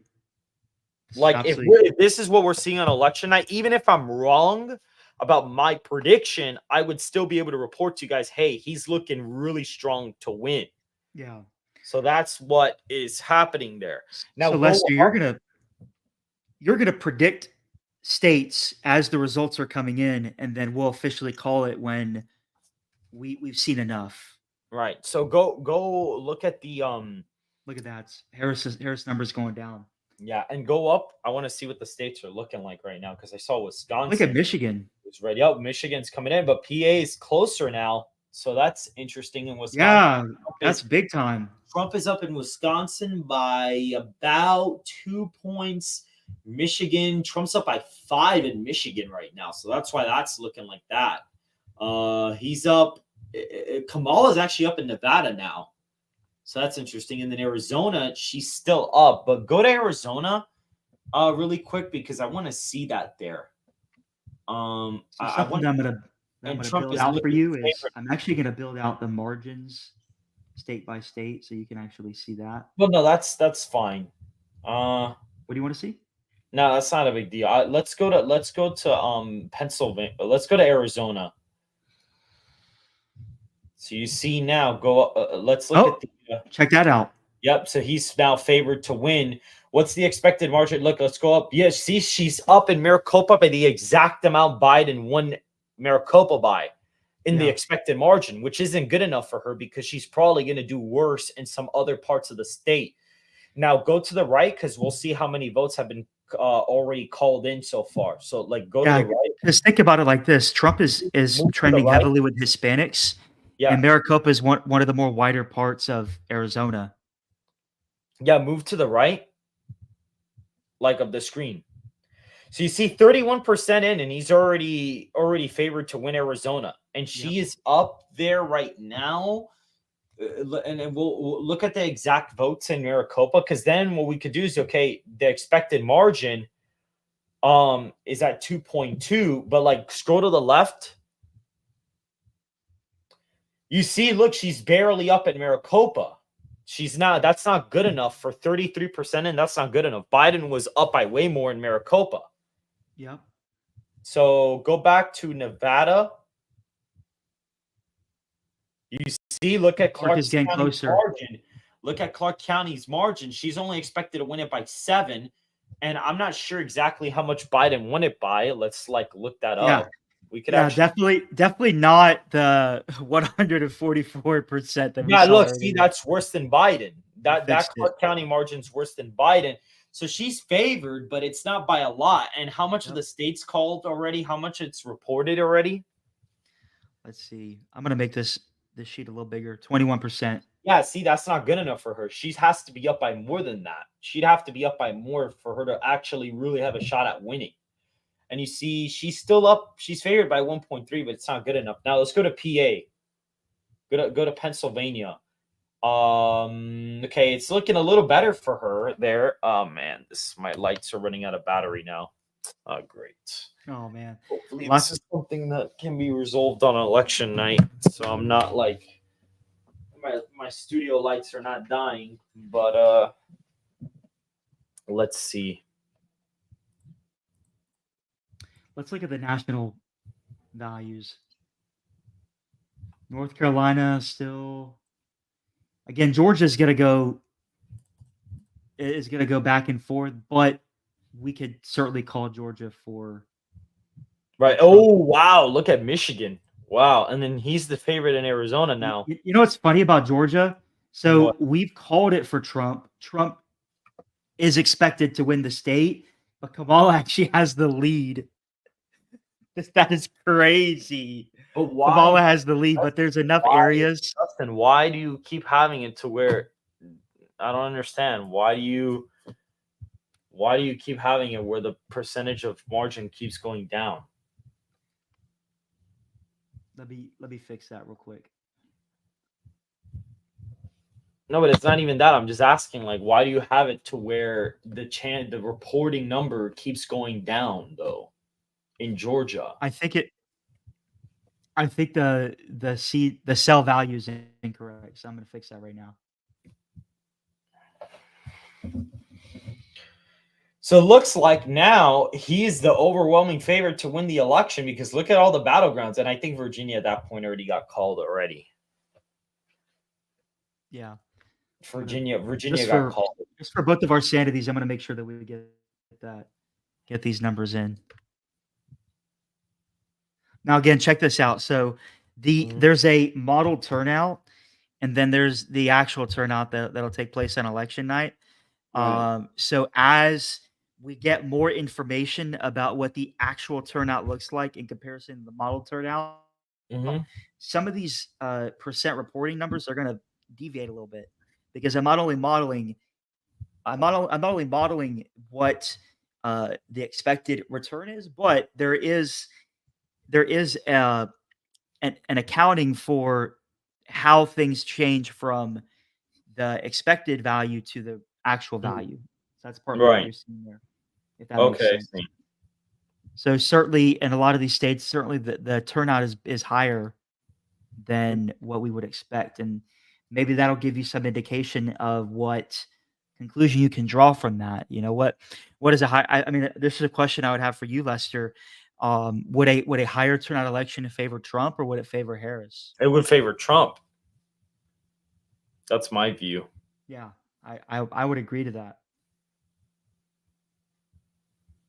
I think a higher turnout election would favor Trump. Yeah. So these numbers right here that you see, this is the actual percent in. Right. I fixed that. And also something I want to do that I think would be beneficial in the long run is to get you that margin value too, so you don't have to add it in your head. You can actually get the margin. So I'll pull that through very quick for you. And again, we're kind of at a lull because um, the way that vote returns happen is you get a lot of returns Mhm. early on in the counting, and then the last 20 to 30% comes into the snail's pace, especially in states like Pennsylvania and Right. in Michigan. Georgia, though we can call it for Trump, and I'm 100% certain that Trump is going to win, regardless of what that number does from one vote dump to another. Certainly earlier we saw Kamala with the lead. Now Trump has the lead of a little under 200,000 votes. So I think we can get a conclusion from that. Right. All right, so we got that. I'm gonna import this formula down. Again, this is showing you real time how these election spreadsheets are made. And again, we're still several weeks from election night, so we're certainly going to continue to prepare this sheet. We're going to be hard at work to make sure that the content is the best for your amazing audience. So Mhm. right here, you can actually see the margin. So right now, Harris has the lead in Arizona in terms of her actual vote, but her chance to win is actually the opposite. Donald Trump has a 62% chance to win the state of Arizona, even though Kamala is up by 0.7%. Right. Because as you were saying earlier, he she actually may be Jack up right now, but it's so not enough. So Jack Posobiec just actually said, White House official, lots of mega donors currently at the dinner are texting campaign leaders, asking them if losing was always the plan, like in a serious way, like talking about Harris. Because Trump did so well at the Oh dinner my. and she didn't Yeah. show up. So now, like, literally donors are texting the campaign, like, were you guys seriously just trying to lose like the whole time? Like, what was your plan here?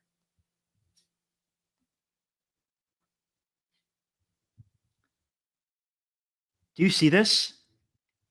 Let's see. Yep. At that point, yeah, look, guys. So right now, she's only modeled to win by 1.4% in the popular vote, and his chances of winning the election are 95%.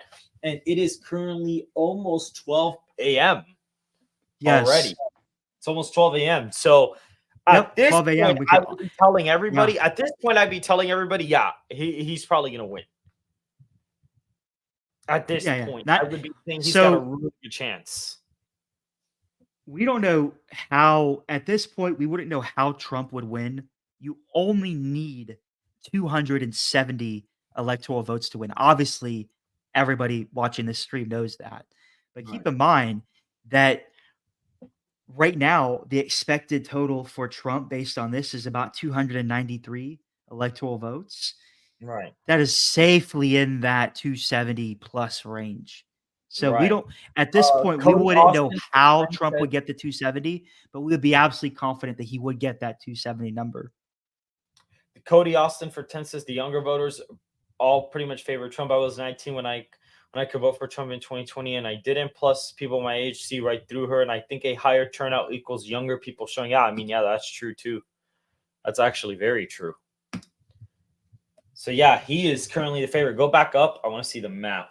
Let's look at the map and see Yeah, what's the going map on. the map is looking real good. Yep, and then yeah, he is. Yeah, at that point, I would be feeling really good. Let's go to Pennsylvania's county map. I want to see Yeah, what that looks like. Pennsylvania is definitely trending toward Let's Trump. see. Let's see where that is looking at Trump right. actually has the lead in Pennsylvania in the raw vote totals. Let's see. Click click Arizona, click PA.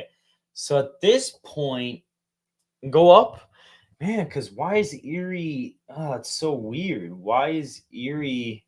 11%. Why is it still blue though? Huh. Let's look at the amount in Erie. Only 45% in. It looks Right. like the immediate area surrounding um, the metropolitan area is what we're seeing. There's a lot of roll vote out that could come in favor of Trump. So that's what it's looking at too. So even before some stuff's coming in, it's already looking at that too. Okay, go down. Go down. I want to see something. Go down. So 58%. Yeah. So Trump's best case is better than Harris's right now. And the state's only 50% in, and he's got a 60% chance of winning it. And it seems like he's going to be up half a point.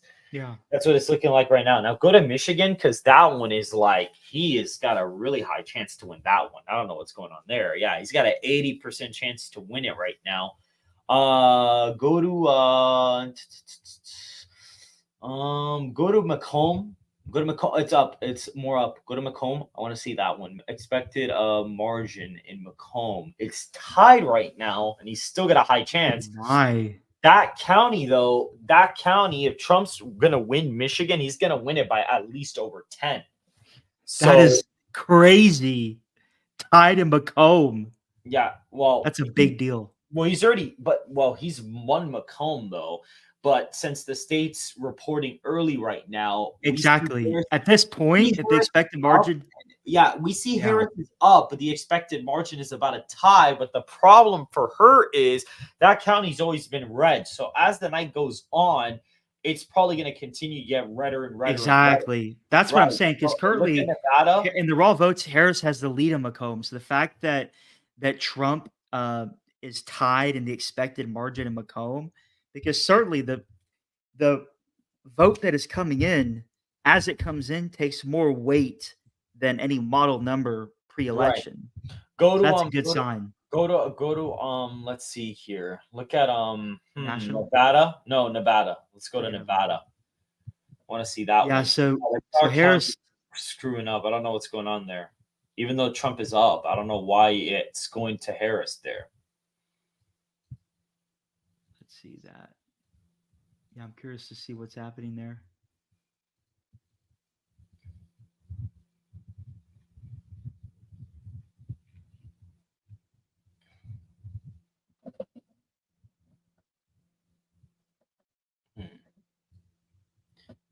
Well, either way, it's still probably like 30% in. Oh, wow, it's not even. It's like 16% in. And I guess you even match the fact that it takes forever to count, too. That's funny.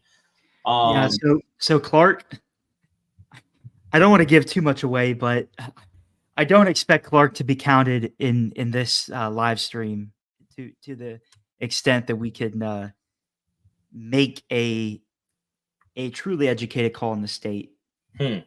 So let's go to that expected. Go for it. Let's go to PA again. I want to see PA. Let's go there. Yeah, but if Trump wins Pennsylvania, it's game over. You don't even need Nevada. At that point, it's game over. But let's see. Expected margin in Bucks County. She's expected to win by 5. But again, the state's only a couple of interesting. Go to Wisconsin. Go to Wisconsin, because there's a county there I want to see. Go to Door. It's going to be more down. Door County. You passed it already. Here. Yep. Okay. What's the expected margin there for her? So she's up 13. Yeah. And it's 55% in. But that's weird, though, because that county is always way closer than that. So maybe as the counties are reporting in, we'll see how that looks. Go to national. National data. So let's see. So it seems like, look at Wisconsin. He's the 81% favorite to win Wisconsin right now, and he's up by 4 there. He's up in Michigan by 6.5. He's up in Nevada by 1.1, and he's down in Arizona by 0.7. But guys, he's still the favorite to win Arizona because we're modeling based on the expected margin at the end. Yes. So that's what we're looking at right now. So even though the lead has her up in Arizona, he's still the favorite because based on the way the counties are looking at what the expected vote share is left, it may not be good enough for her. And that's why he's still the favorite to win the state. So Exactly. that's how we're doing it, because it's a lot better to do it this way than to do it the other way, where people look at the raw results and it's like, oh, look, she's up in this county by this much. Right. Yeah, this is certainly a better way to analyze the results than how CNN or how Fox News would do it, Yep. because what they're doing is they're just looking at numbers. They're not certainly there's people behind the scenes that are getting more granular with the county by county, but Yeah. if you choose to tune into On Point Politics on election night, you are going to be in the know on what is happening across the entire country as results come in. Right. You're not going to be surprised by anything. Right. And let's see. Okay, so it seems like, what's the time in game right now? And let's see, time in game. It's 11:58, so it's almost 12. I thought it was at 11:50 a few minutes ago already, though. Okay, let's see. There's kind of a weird way of let me make sure that we're updating data in here.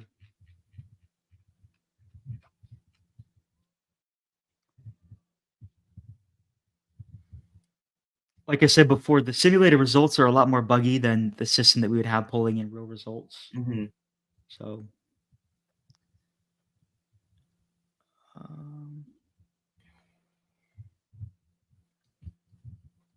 yep. So results are coming in. Mm-hmm. Let me check one more thing real quick. Again, you're seeing every minute the table is going to refresh, so we're in a good spot. Let's look at the national.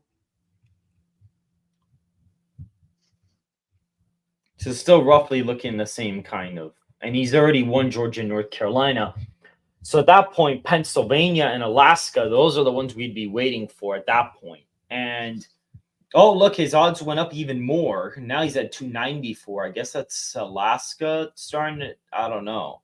I don't know what that was about. So him winning 294, that's with, let me think. I wonder what that would be with. Now the time's advanced to 12:01. Now it's 12:01. And the popular vote's 53% reporting, and she's only up by 1.3 in the popular vote. So, and again, what's interesting is, again, if my prediction holds up, this is going to be over fast. This would be over way faster. We'd probably be able to call Trump the winner at like 11 p.m. if my prediction holds up. If my prediction holds up, we're going to probably be able to call him at like 10:30, 11, because he'd be leading by way too much. Okay, so now he's got Wisconsin, Pennsylvania, Georgia, and Arizona in his column, because that's what this is. That's what the 291 is right now. Now, again, keep in mind, this isn't showing the called states. This is just showing a projection. Yeah, I know, but I'm just saying, like, based on the expected states, because I know the math already to get what you need to get. Right. Go up. I want to see the margins in the states. So he's up in Wisconsin by 4. He's up in Georgia by 5. So he did end up winning it by 5. He won it up by 5. Pennsylvania, he's up 2. Michigan, he's still up 6. And it's halfway reporting. Yeah. Nevada, he's up by 1.5. And Arizona, she's still up, but they're still at 33% in. So looking good so far. Like right now, I would be saying I feel pretty confident about his chances of winning. I mean, how can you? Oh, and there it goes. Just as we come now, what happened? And what happened? So now she's 72%. They completely flipped just now. Go up to the states. Let's see what happened. Michigan and Pennsylvania. Pennsylvania and Michigan just got a big vote dump there, and she just caught up a lot in the state of Michigan. She's expected to win. Trump is actually still up in the state by 0.2, and in PA now she's up by 3. So everything completely flipped just now. So I guess Dustin added in some like 2 a.m. ballot type scenario stuff. So that completely flipped the odds in a like super volatile way. Now, again, on election night, Dustin's kind of adding certain things to like make this more engaging. But on election night, I wouldn't imagine that the odds would flip that heavily for the Absolutely winner. not. Yeah, I don't no. think that would happen. I think that by the time it's like 12 a.m., we would see a consistent trend to one candidate, unless really something like this does happen on election night where there's such a bad ballot miss. Like, it could happen. It's possible. Yeah. Oh, we got more results. Michigan, what just happened there? We got some more results. Trump's still a favorite to win Wisconsin. He's still up in Arizona. So if he's got that, he still wins the election, though, because that's the thing. But PA, go to PA, go up. Okay, her lead in PA shrunk, though. Her lead in Pennsylvania did shrink. Now, go to the county maps, because I want to see PA. Go to PA first. I want to see the expected vote shares there. Okay, so some votes did come in, and she's expected to win Erie by, where's Erie? I don't know why it's not there. Okay, there it is. It's covered.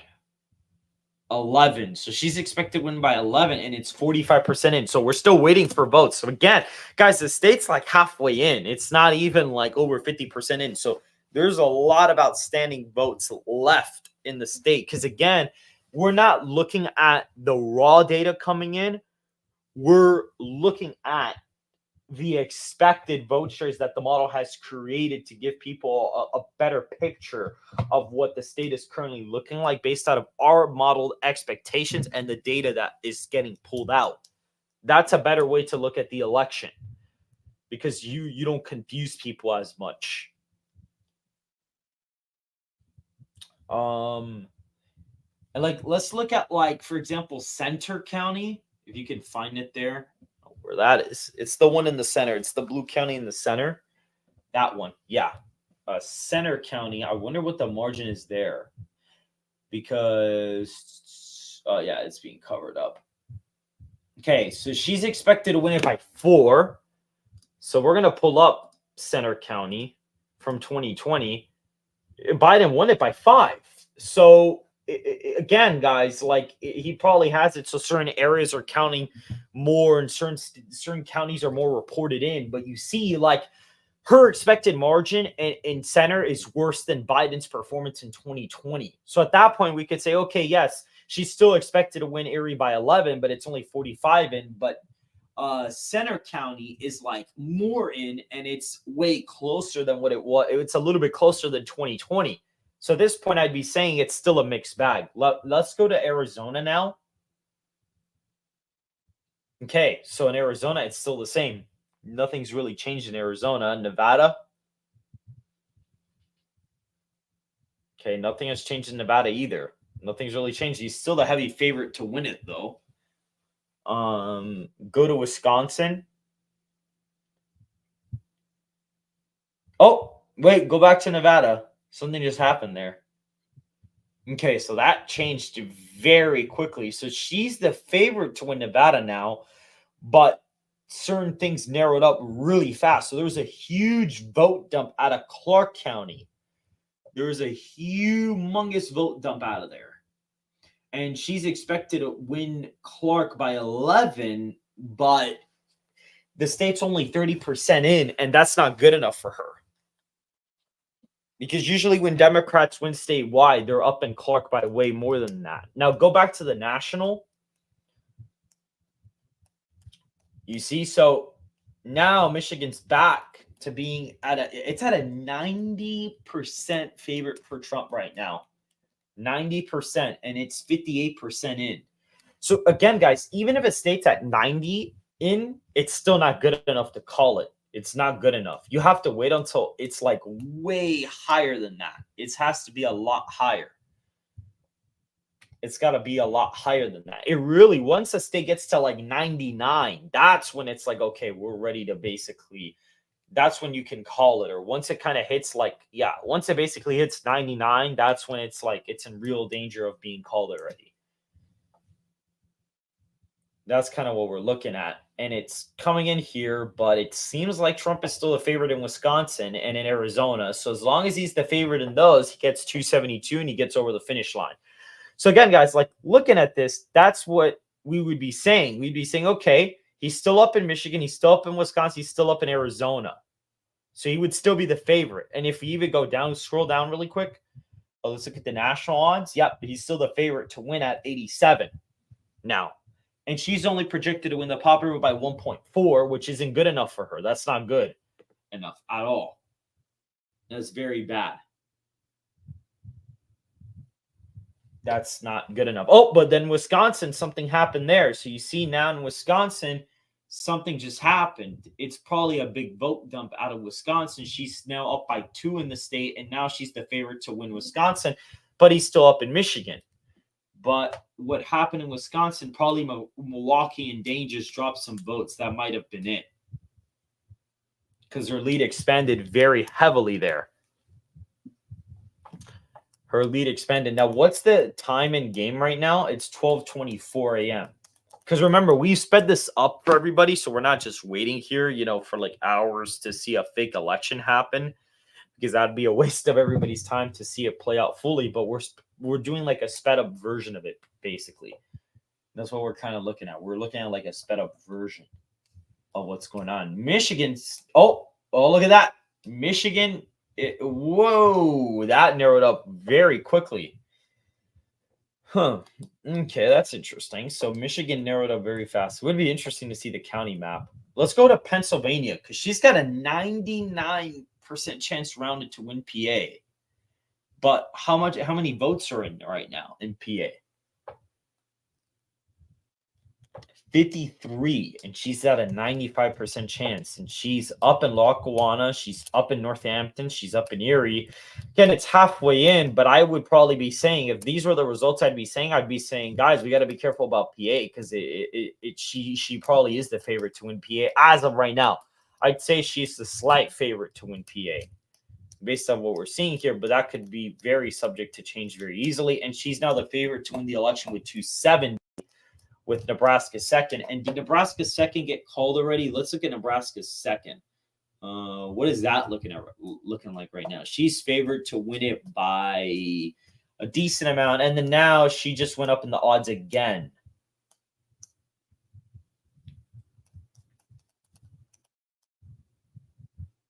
I'll go back to the national data. Okay, yeah, she's the favorite. Now go up to the map. Let's see what's going on there. Yep. So it seems like she's got, look at that. Pennsylvania's at 99% chance for Harris right now.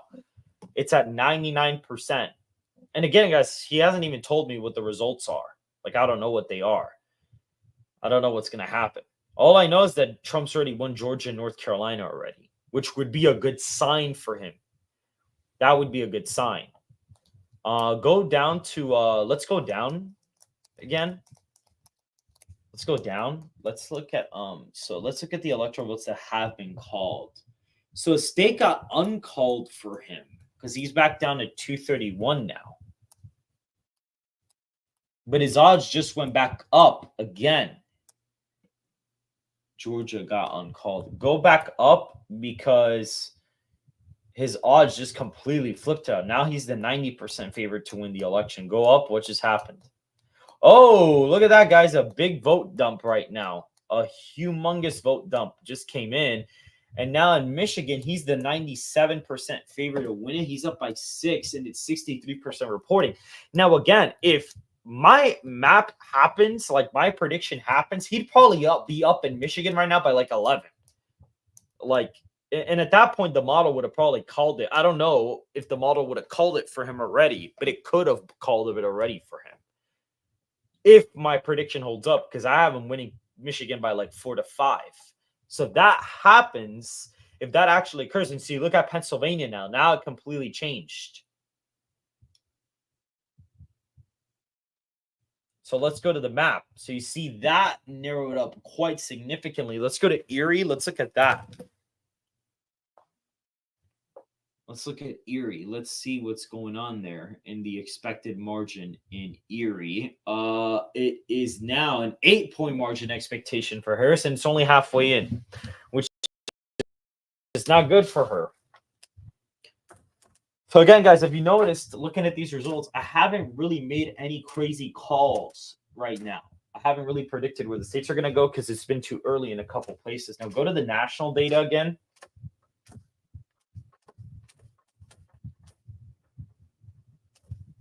Actually, go to Arizona. Go to Arizona right now. Okay, so go up. So he's the favorite to win it by half a point. Now she's only up in Maricopa by 1.6, guys. So you see, that's not good enough. At this point, I would be telling you I'm confident he's going to win Arizona because the state is what? Let's look at her lead. She's up by 30,000 votes in Maricopa at 40% in. Yeah, no, it's not going to happen. It's not. It's not happening. I would right now, I would be saying that I'm confident he's going to win Arizona. Yeah, well, how do you feel about that, Dustin? Oh, hello, can you hear me? I cannot hear you at all. I don't know if you've been talking or not because I can't hear you.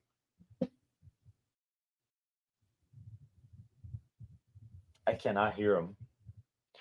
So now it seems like Michigan and Wisconsin are super starting to go to Trump almost, but Pennsylvania, look at that. So Georgia, oh well, we already called Georgia now. PA, 95% Harris, but Wisconsin is 99.7% for Trump. 99.7, and he's up by 6 in Wisconsin right now.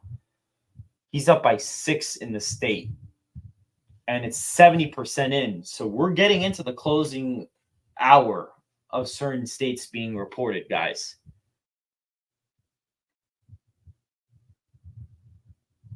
Look at that. Wow. So he's like about to.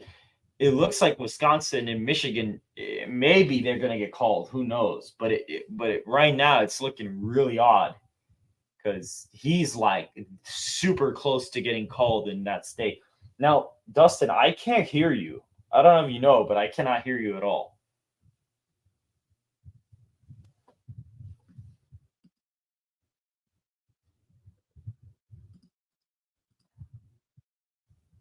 I don't know what's going on with him. But I guess he can hear me though. Can you go to oh, Nevada just went blue. Go to PA.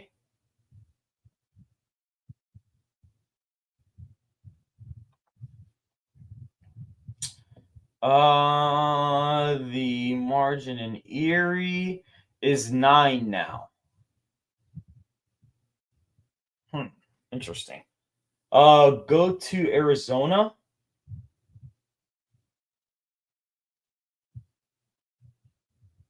Her margin her margin in Maricopa went up now, but again, she should be leading by a lot more in Maricopa, like a lot more, way more. That's not good enough of a lead for her at all in the state. Like that's not even close enough of a good lead at all. Like not even a little bit. That is like an abysmal lead in the state. That is like an absolutely abysmal lead. Oh, and everything. What in the world has happened now?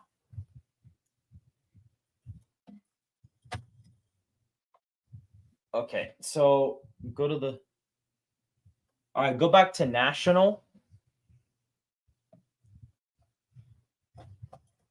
Go back to national. So it's still looking about the same. Wisconsin looking really close to getting called there. Same thing in Michigan. And he's still the favorite in Arizona, and he's still the favorite in Wisconsin and Michigan. Now, testing. There you go. Now you're back now.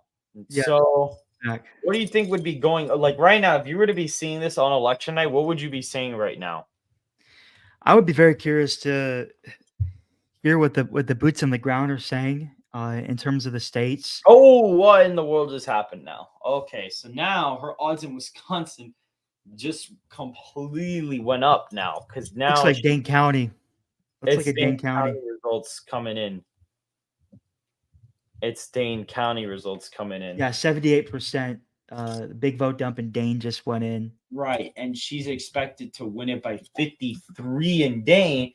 But if we look at Dane's margin in 2020, Dane was, what is the margin there? It says 53 is the expected margin. And Biden won it by 53 rounded. But she's probably going to lose a lead there. Well, we'll see what happens. But that she should be leading by more. If she wanted to for sure be the win in the state, she should be up by more than that in the expected margin, like a lot more.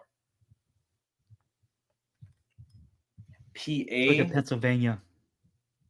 60% in. Trump is not looking super hot in Pennsylvania. right now, go to Center County. I want to see something in Center because that looks really close there. I see it right there. Hold on, stop. Because okay, she's only expected to win it by 2. So I would be telling you guys right now, yeah, she's expected to win Erie by a lot, but Republican votes come in later, and she's only up 2 in Center, which isn't good for her. That's not good enough. Center is sort of a swingier county, and that's not good enough for Harris at all because Biden won it by 5. So I'd be saying that wouldn't be good enough. Now go back to the national. Actually, go to Arizona. Go to Arizona first. Go to Arizona. Still at 45%, expected 2.6. Now Trump's up in Arizona. He's now the favorite. Yeah. Barely. Alaska is not close, by the way. Somebody in the chat saying Alaska is close, but I don't think that's the case. They're gonna start counting now. Oh, Michigan just flipped now. So Michigan just kind of violently flipped, and it's at 99.1%. The lead completely changed in Michigan. Now, again, volatile. Again, Dustin's making this more engaging for people to watch right now. Like he's making it more fun to watch. Oh wow, he's up in Georgia by 8. Oh geez, Trump's up in. He's up by 8. What's North Carolina? Yeah, that's exactly why we were able to call Georgia so early, because the model, of course, saw this vote outstanding. Wow, so that's pretty cool. Okay, now go to North Carolina. I want to see. Well, no. Go back. Just go to the national. I meant just like scroll down to the margin there. I want to see how much he's up by. Only by 3. So yeah, we're 99% in. Right, but he won Georgia by 8 and won North Carolina by 3. That's a weird result. Yeah, well, Georgia's now 3 now. 2.7. So margin is still coming in. Mm-hmm. And go down. Let's see the electoral votes that were called already. I want to see those 231. So Georgia hasn't even been called yet. Yeah, Georgia. If that number goes below 99%, then this will automatically take Georgia off the list. But manually, we've called Georgia, and we're going to maintain that call for Georgia. Oh, I see what you mean. Yeah. Now, Lester, something I'm going to build on election night is the variance in what the margin or what the vote share is going to be. That'll be reduced, so that it's not going to vary as much, and then also the percentage chance for the candidate to win, that variance isn't going to be as big as well. So certainly in Pennsylvania, you're not going to see Trump have an 80% chance to win and then it go all the way down to a 10% chance to win. It's going to be a little bit more smooth. Mm-hmm. Go up. Let me see something go up right now. Trump's still favored in Michigan, still favored in Wisconsin. That wins the election. Still favored in Arizona. So Trump is winning. Right. She's up. But again, guys, look. So this is cool. So technically right now she's up in Arizona, but he's still the favorite. Oh, look at Wisconsin. Wisconsin at 100. Let's wait on it for one more vote dump to come in. If he's still at 100, I think we can call the state. Mm-hmm. So let's see what I'm interested to go into the spreadsheet. Go to the national. Go to the national. Whoa, scroll down. Let me see what it says. So now, oh wow, he's like 99%, and since he's at 100, I guess Wisconsin was called, and Georgia, he's got it too. So he's literally 13 electoral votes short from winning. Yep. Let me see. So yeah, no, we can call the state of Wisconsin for Trump.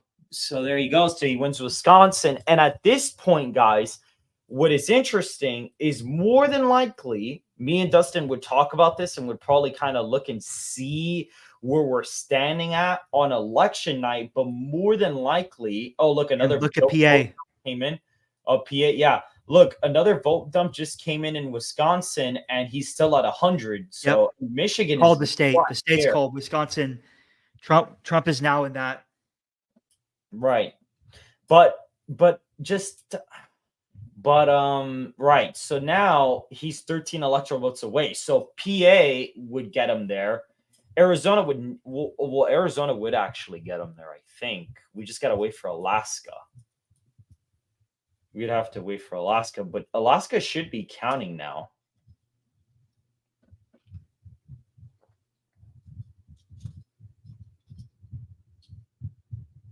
Alaska should be counting already, but yeah, Wisconsin's pretty much called already for Trump now. So yeah, Alaska is one of those weird states. I think that Alaska would technically, they probably wouldn't call it at this point. But yeah, we've got nothing from Alaska yet. But you see, like right now, we'd be talking and we'd be looking at the results. And if Wisconsin's called at this point, we'd say, okay, should we call Pennsylvania and Michigan already? Because again, those states have all voted together. Speaking of Michigan, I think we're very close to being able to Michigan. And there it goes. Yep. And there it goes. Yep. It's at 100 for him right now. You know what that means? And he's, yep. And so at that point, Trump is at 270. We would make the manual call. We'd make the manual call for him. And so we put it in. And then at that point, we'd say, okay, Donald Trump has won the presidency of the United States. So he'd be up. And let's see, she's only up in the popular vote by 72% of the popular votes already reported. He's leading right now. Yeah, let's see where we're at. I mean, there's still some vote that has to come in and look at Michigan. I don't know what in the world is happening. Yeah, that's weird. That's really weird. We can't do this, man. We this definitely won't happen on election night. We're gonna make sure that the variance is smaller. So yeah, you probably might want to add a feature to where like once we call a state, it doesn't really like change on the map. Because at that point, if we manually call it, there's like really no point in having it change. Now let's see if we get any state calls wrong. Yeah, so let me get a slightly lighter shade of red. It's a call that we're confident in, but it's not official. Right. But I honestly think that on election night, if he wins any of the Rust Belt states, I think you and my team and everybody, we'd be kind of talking and kind of sensing what's going on the ground. Michigan, yeah, you see it just 100%. So again, there's these vote dumps that are going to come in, and I think of that 60 to 70 range, 60 to 80 range. When you have these larger vote dumps that come in, it kind of is a shock to the system. But based on this data, I mean, look, let's dive into the actual data. So you have Wayne 71% in, Oakland 79% in, Macomb 71%, Kent 93%. Okay, right. Macomb, Trump has a 91% chance to win Macomb. And he's up by 2 with which is kind of weird because he always wins it by more. But if the state was called and his lead's expanding and he's only at 2, that probably means that Michigan would be a safe bet to call. Yeah, Trump is in the lead in Michigan by 6.3%. And at this point, guys, like here's the thing, guys. If at Nevada, now look good, there goes Nevada. Nevada's now at 88. But guys, at this point in time, we'd probably call Pennsylvania manually. I would already call Pennsylvania manually because if we call Michigan manually, he's gonna win Pennsylvania. Yeah.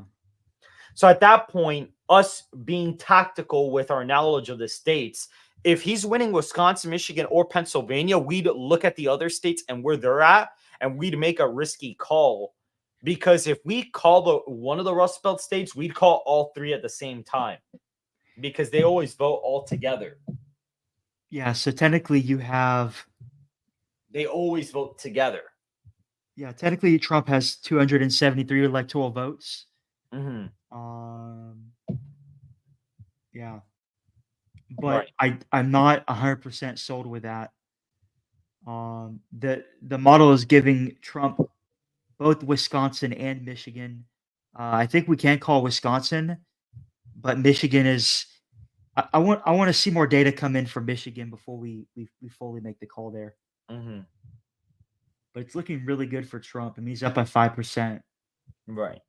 With 80% in. That's a big number. I mean, hello, Aaron. I see you in the chat there. What's up, man?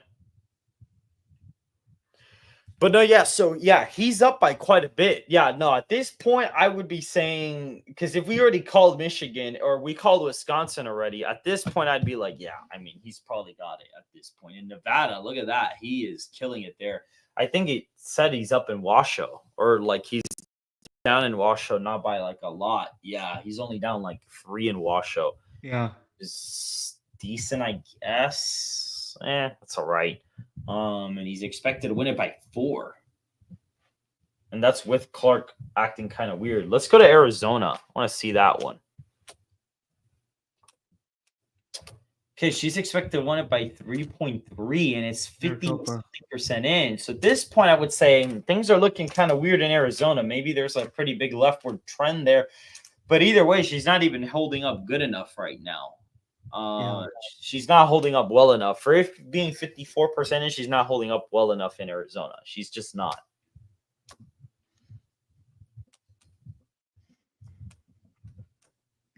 Yeah, and at the end of the stream, what we can do is we can actually go through the final results. Now, certainly from a simulation standpoint, results are going to be coming in for days. What's the margin in Minnesota? Look at Minnesota. Let me get a little closer. Let me zoom in on this. Because this is something we'd be looking at too. Because if the margin in Minnesota is like, if it goes Harris, but it's like only 3 or like 2, what is the margin there? 3.6, and it's 100% in. Yeah, 3.6. That's not good enough for Harris at all. 60% in Minnesota. New Hampshire's a tilt margin for Harris too. It's tilt blue. So we'd be looking at stuff like that, guys. Like, while we're seeing the swing states getting called, we'd be looking at some of them and be saying, okay, well, look at that. Harris only has a 0.9% chance to win the election. At this point, and she's only up by she's estimated to win it by a point in the popular only. Now this doesn't add up to 100 because of the 69 to 69 scenario. Right. So the percent that would not be 100 would be the chance for that particular scenario. Right. I'm gonna manually say that we're not calling Michigan yet. I'm still confident in Wisconsin though. Right, but honestly, on election night, I mean, if he's winning Wisconsin, we'd be looking at the other states and talking to people, and we'd probably call 3 of them because they always vote together. Yeah, we would certainly be able to make a projection. I think that's a good idea. Yeah, now, look at Nevada. Nevada. The challenge with Nevada is Trump has a 93% chance to win, but think about how suited it is. There's 34% of the vote in that state. Right, and he's a lot of vote. 20-something points. Arizona. We need another vote dump in Clark to give us more clarity in Nevada. Right.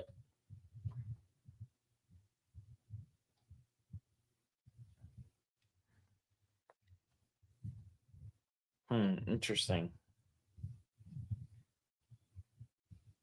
Man, at this point, if we're at what time is it in game? It's about 2 a.m. So 1:48 a.m. Oh, now she took the lead. Yep. So, my sneaking suspicion: Wisconsin is still on the board. Michigan is now off the board. But I'm still confident that we'll pick up Wisconsin. That's the thing, yeah. Like technically, but look at that. Trump is still in the lead in the raw margin. Right. Now let's see, because now she's the favorite there, but because she technically still has a path here, guys. She technically does have a path in the model because Arizona, Michigan, and PA would get her to 271. So she technically does have a chance.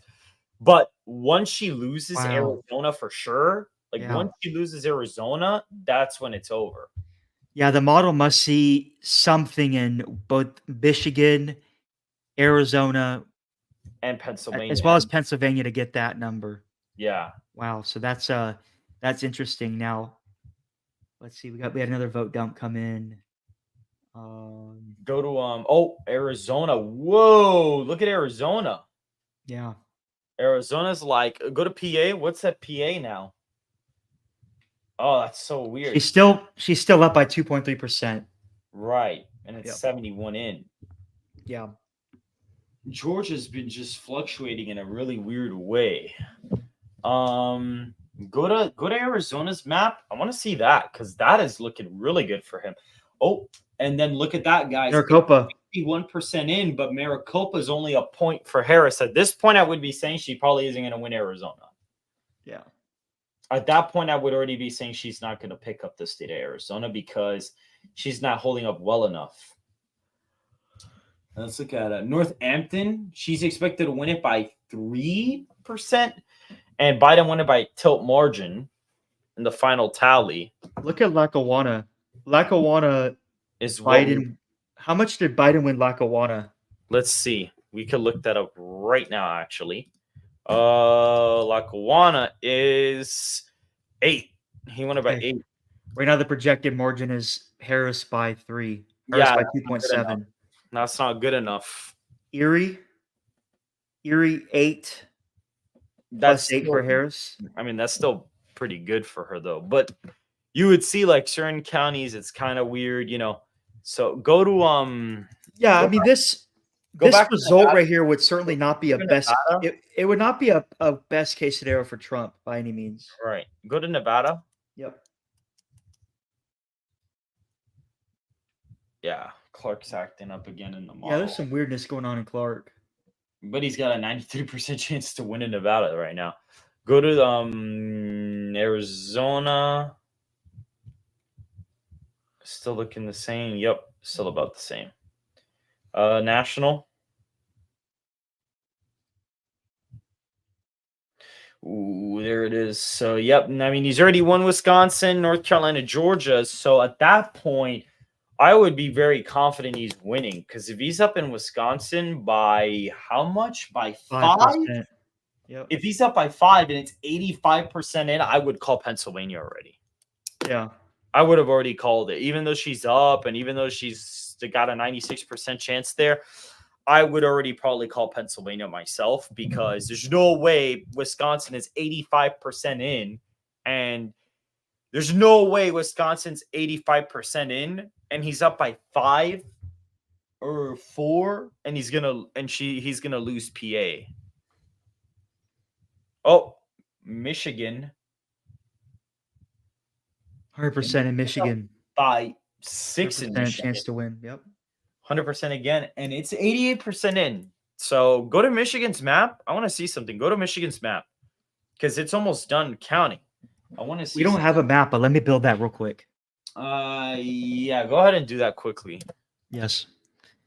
So if you want, you could pull up a is it the Cook Political that has the map where you can put trends? That'd be cool to bring that up. You could put like the swingometer, yeah, but we don't have any demographic margins. Yeah, we don't have any exit polls or anything like that, so that's a good point. No. Let me make this county map very quickly.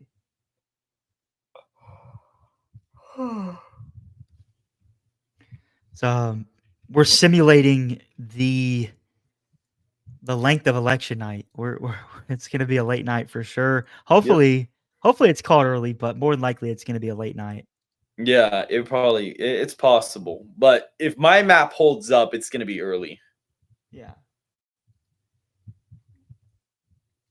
Yeah, and certainly, like we said before, this result is based on what the general consensus was about a month ago. So let that kind of give you an idea of what the modeling is going to look like. And then let's go to Michigan.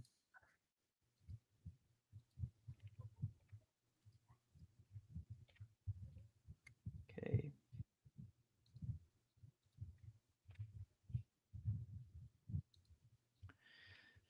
Virginia, I'll be able to give you Christian Heinz's model. Do you know who that is? Me? Christian Heinz. Do you know who that I, is? The guy who did Virginia. yeah, I skimmed through that video. When he called, cause I know him, I did a collab with him. When he calls, Yeah. when he what is it called? When he has his final map, I'm gonna have him give you all the county results for him. Yeah. So what I'll do is, That'll so be perfect for I Virginia. think we We'll basically discussed this, but we're for gonna, Virginia, we'll have like a perfect model for Virginia. yeah, we're gonna model county by county for Virginia. We're gonna model county by county for New Hampshire. Yeah, We're gonna model county by county. We may bring in Minnesota. I think Minnesota Um, is gonna be an important one to do. I think possibly New Mexico. I would We'll, kind of we'll like s- to do that one too, to be honest with yeah, you. we could look for the election night. We can get a lot more granular because we've had really good success with the API that we've developed on the back end. And Yeah. again, what you're looking at is you're looking at a simulated election night. We've spent 90% of the time that we put on this project has been our preparation efforts for the actual election night. This is really a display of what could happen. Right. Try to build a map quickly because I want to see what the Nationals saying. Nothing in Arizona is coming yet though. So. All right. Trying to figure out me text out of that. There was an error message, but I could fix it. There, we got it now. Oh, still. Gonna manually do it, but it'll be very quick.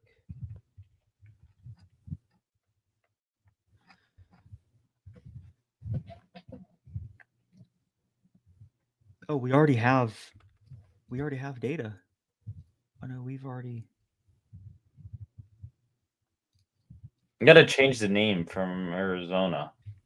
Yep, that's a good point.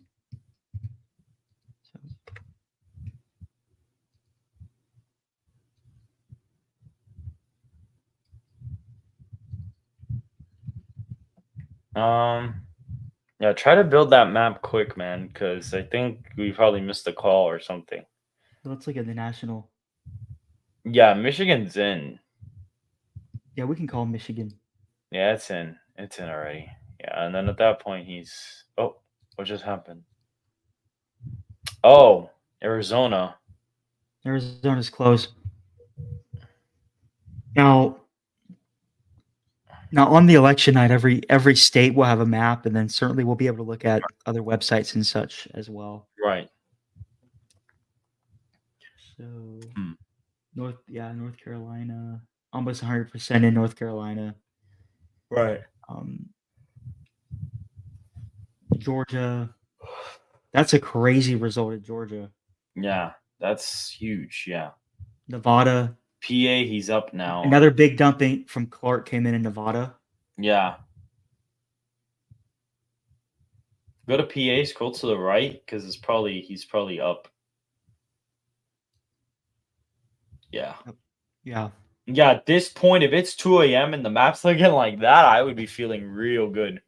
Oh, for sure. Let's look at Oh, that's wow. really good. Yeah, that at that point, it's like, okay. 99%. He's only up by 0.6 now. Yeah. Oh, 100%. So Trump is 100. At that point, he'd be up. It's over. Yeah, at that point, if he hits 100% in the model like that, it's over. Yeah, there's no way. I mean, look at the popular vote. Because Harris is only up by 0.4% 0.4% in the popular vote in terms of expectation. Called, yeah.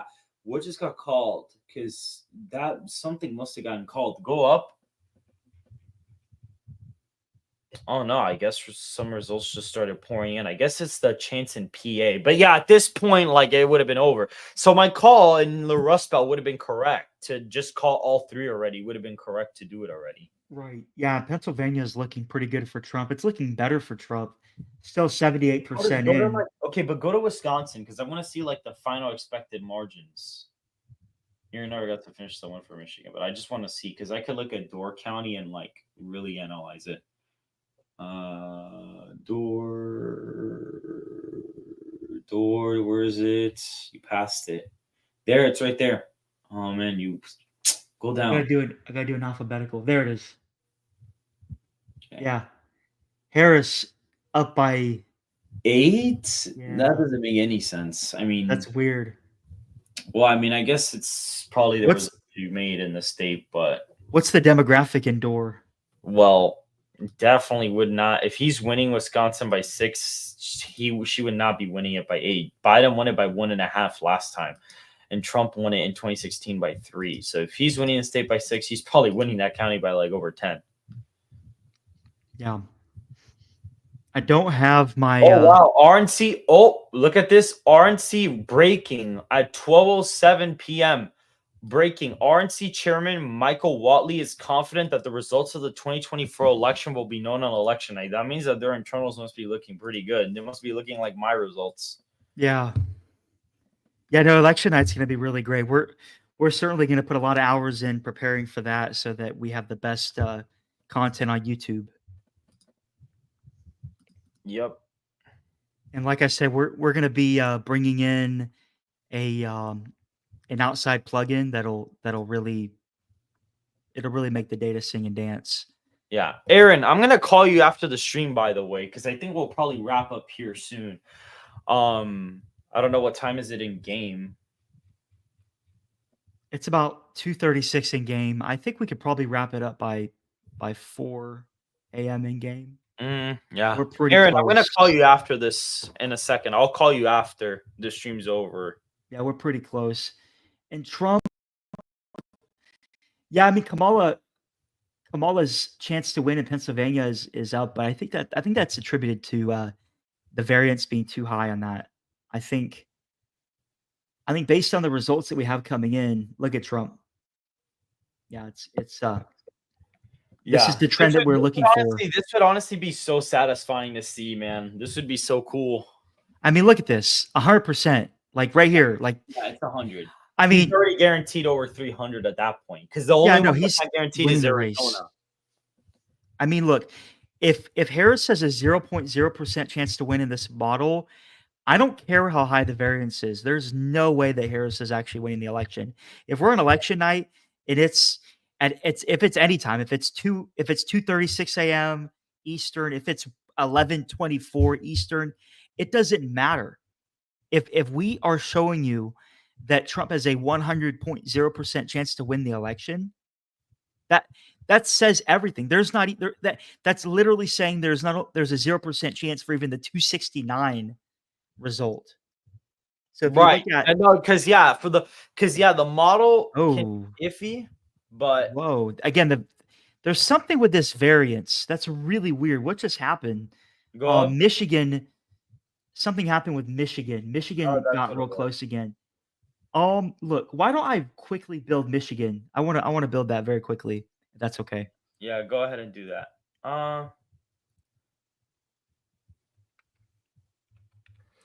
Well, again, I mean, either way, like once one candidate hits 100 in the model, I would say it's pretty hard for them to lose at that point.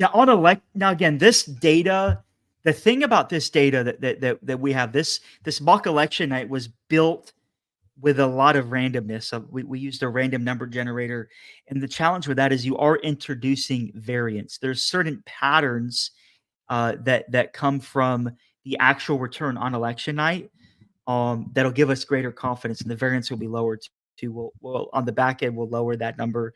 Any of you in the audience that are familiar with statistics, you know exactly what I'm talking about, and that number will be lower for election night. So if on election night we're saying Trump has a 100% chance to win, it's game over.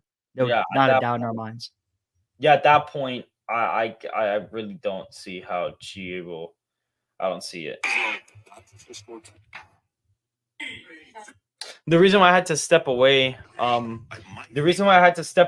is because PBD had sent me a voice message. So I was like responding. I was listening to it. So, yep.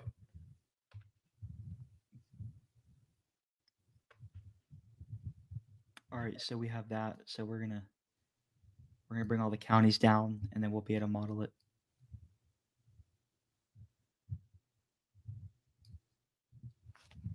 right, so let's go and pull in the geography. Mhm. Okay, let's do this. I have to make it number format, then I can do geography. There we go. Then you want expected margin. And then we'll have it as a number value, not a time value.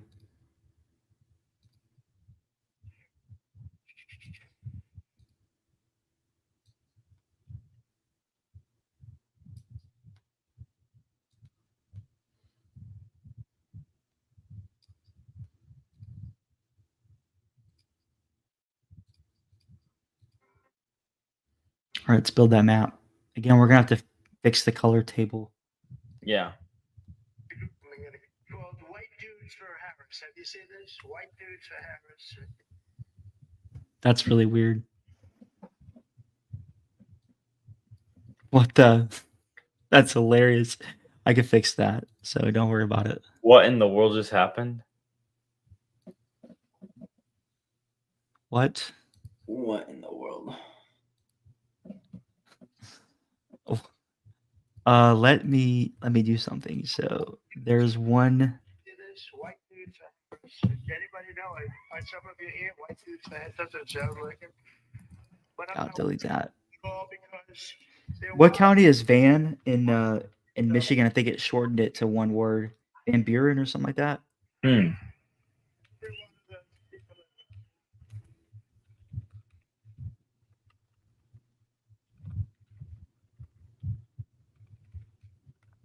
But yeah, guys, I'm telling you, you guys are gonna love the conversation I had with everybody, man. That's gonna be such a good episode. It'll be coming out. I think they told me Monday's more likely. It's possible it comes out tomorrow, but the more than likely the probability is that the Yeah, Valley we got Michigan. Okay. And I apologize for the weird look of Michigan. It is counting some territories that are in the lakes. So some counties that are in the lakes, but we'll go and format that data table quickly. And again, this is a slower part of the election night, so I don't think we're gonna miss too much. Right.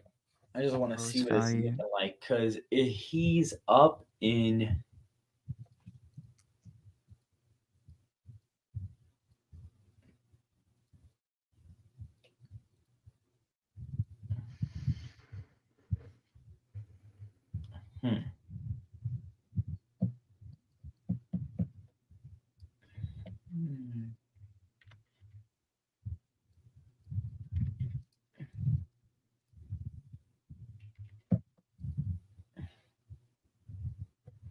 So she is getting killed in Macomb. What's Macomb looking like?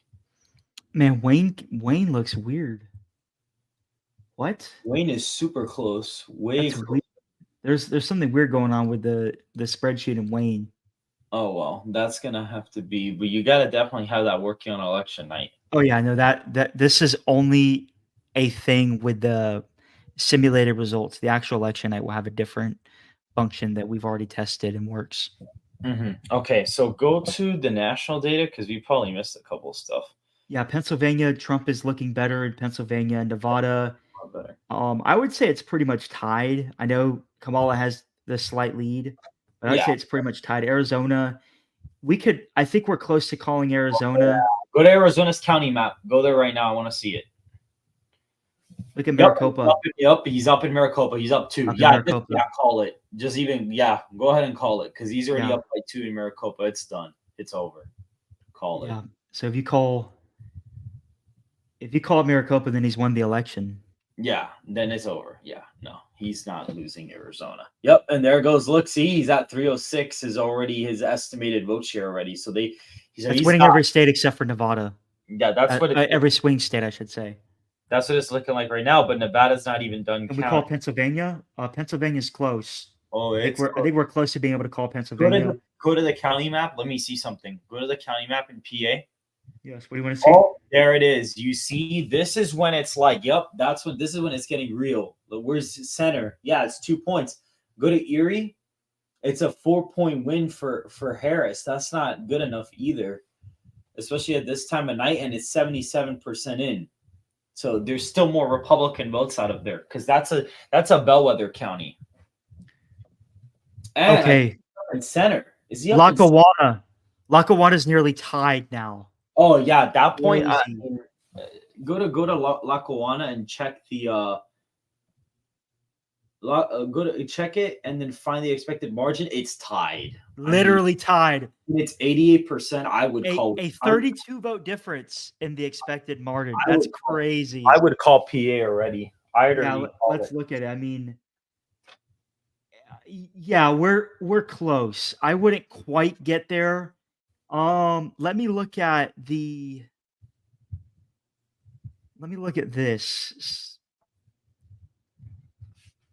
Yeah, I mean there's still a realm of possibility that okay,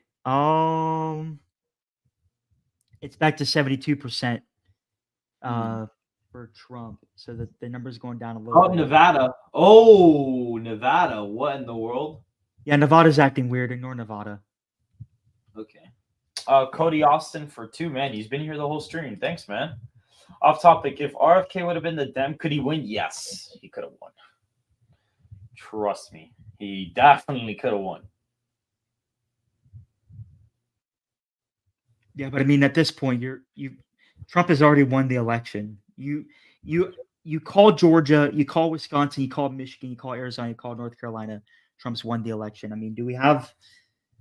I mean, that's what we're looking at right here with 284 electoral votes, right?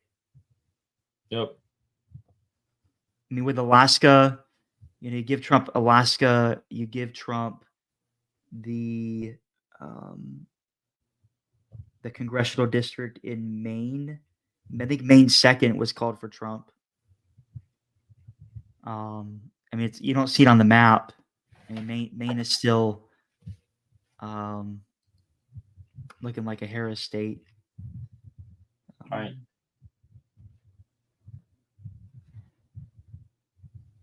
He's at 308. Yep. 308 on the seeing something again. At this point, Trump has won the election. Harris is making that phone call to Trump. We're about to see the historic speech in Mar-a-Lago at this point. It's 3:23 a.m. It's approximately the same time when much of the nationwide media sources called it for Trump in 2016. And this map is looking like the 2016 map. I mean, we have every state except for Nevada called for Trump. Nevada is actually looking better in this election than it was previously. I mean, Pennsylvania on the map it's showing red. Now we haven't called it officially, but I think with 90% of the vote in, with a 96% chance to win, I think it's hard. Yeah, it would take an absolute Hail Mary for Kamala to win. Go to the expected map. Go to the expected map. In PA, go to PA's map. Go to the county map. I want to see it because this is what I would be doing on election night. So let's go to it. Go to Erie. 4.3 now. Go to Lackawanna.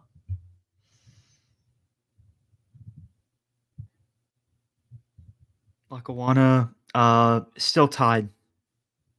Yeah, call PA. I think you'd be able to call it already. Yeah, no doubt. 98% in. Let's wait for one more vote dump to come in. I think we can safely call PA. Now, Trump has already won the election. We've already called it for Trump. He has a 100% chance to win. Yep. There's not really anything at this point that could vary that. I mean, Trump is only down in the popular vote by 0.1%, by less than 100, a little over 100,000 votes. Kamala is expected to win the popular vote by. That's very impressive. I mean, look, check out these other states.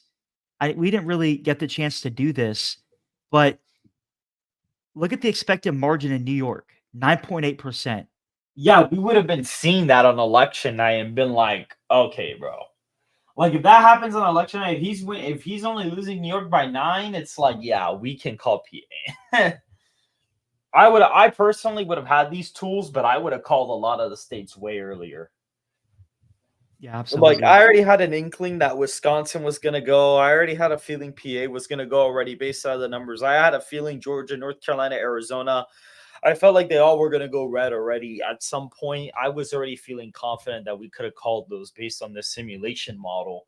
And I had already been saying earlier, and I was basically right because it seems like Okay, PA it's go. official. It's official. Yeah, we can call PA. Oh, there it is. Yep. Yep, it's fallen. PA's fallen. And it's gone. So that at Yep. that point, it's just Nevada left. And at that point, honestly, guys, if he's up, so he's up in North Carolina by, let's look at the margins in the states. Let's look at the margins in the states. So he's up in Arizona by 2. He's up in North Carolina by 3. Up in Michigan by 7. Up in Wisconsin by 6. Up in Georgia by 8. And he's up in PA by 1. Well, that was a weird result. Now, do you want to skip ahead and look at the final result for the election? Yeah, let's go ahead and do that because we got to wrap this up. This has been going on for Absolutely. about 3 hours. I appreciate everybody watching. There's a lot of people on X watching. There's like 1,400 people on there watching. Yeah. So let's look at the state turnout model. So again, I don't have a map for this. Want me to generate a map, or do you just want to? I mean, you can really quick. That might not be that hard. Nah, we could do it. Yeah, just do it quickly because that one probably wouldn't be hard. No. Okay, let's look at the final map.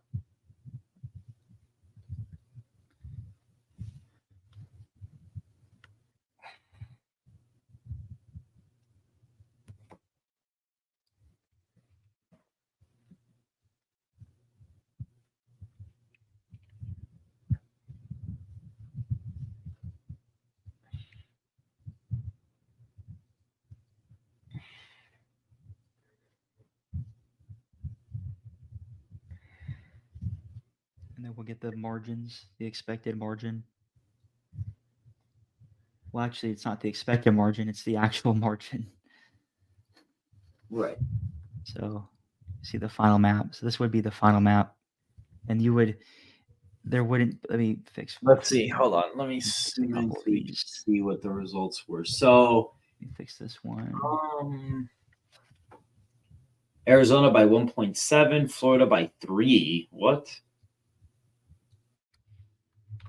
Georgia by 1. So did you kind of like do like a weird result type thing for this? Did you just kind of like make some funny results? Oh, so Nevada would have gone to Harris. Wait, what? Look at this. It says Michigan would have gone to Harris too. Okay, wait a minute. Hold on. Now you're confusing me. All right, let me Bruh. let me see.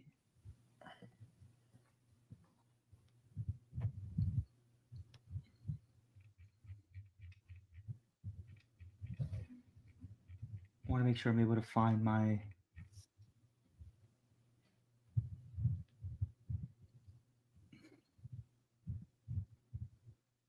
Hold 1 second. I'm pretty sure it's here. The state turnout model.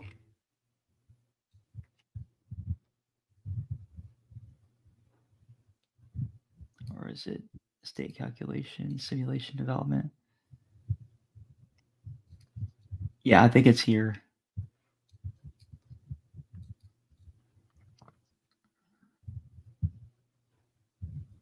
Yeah, let's look at the map.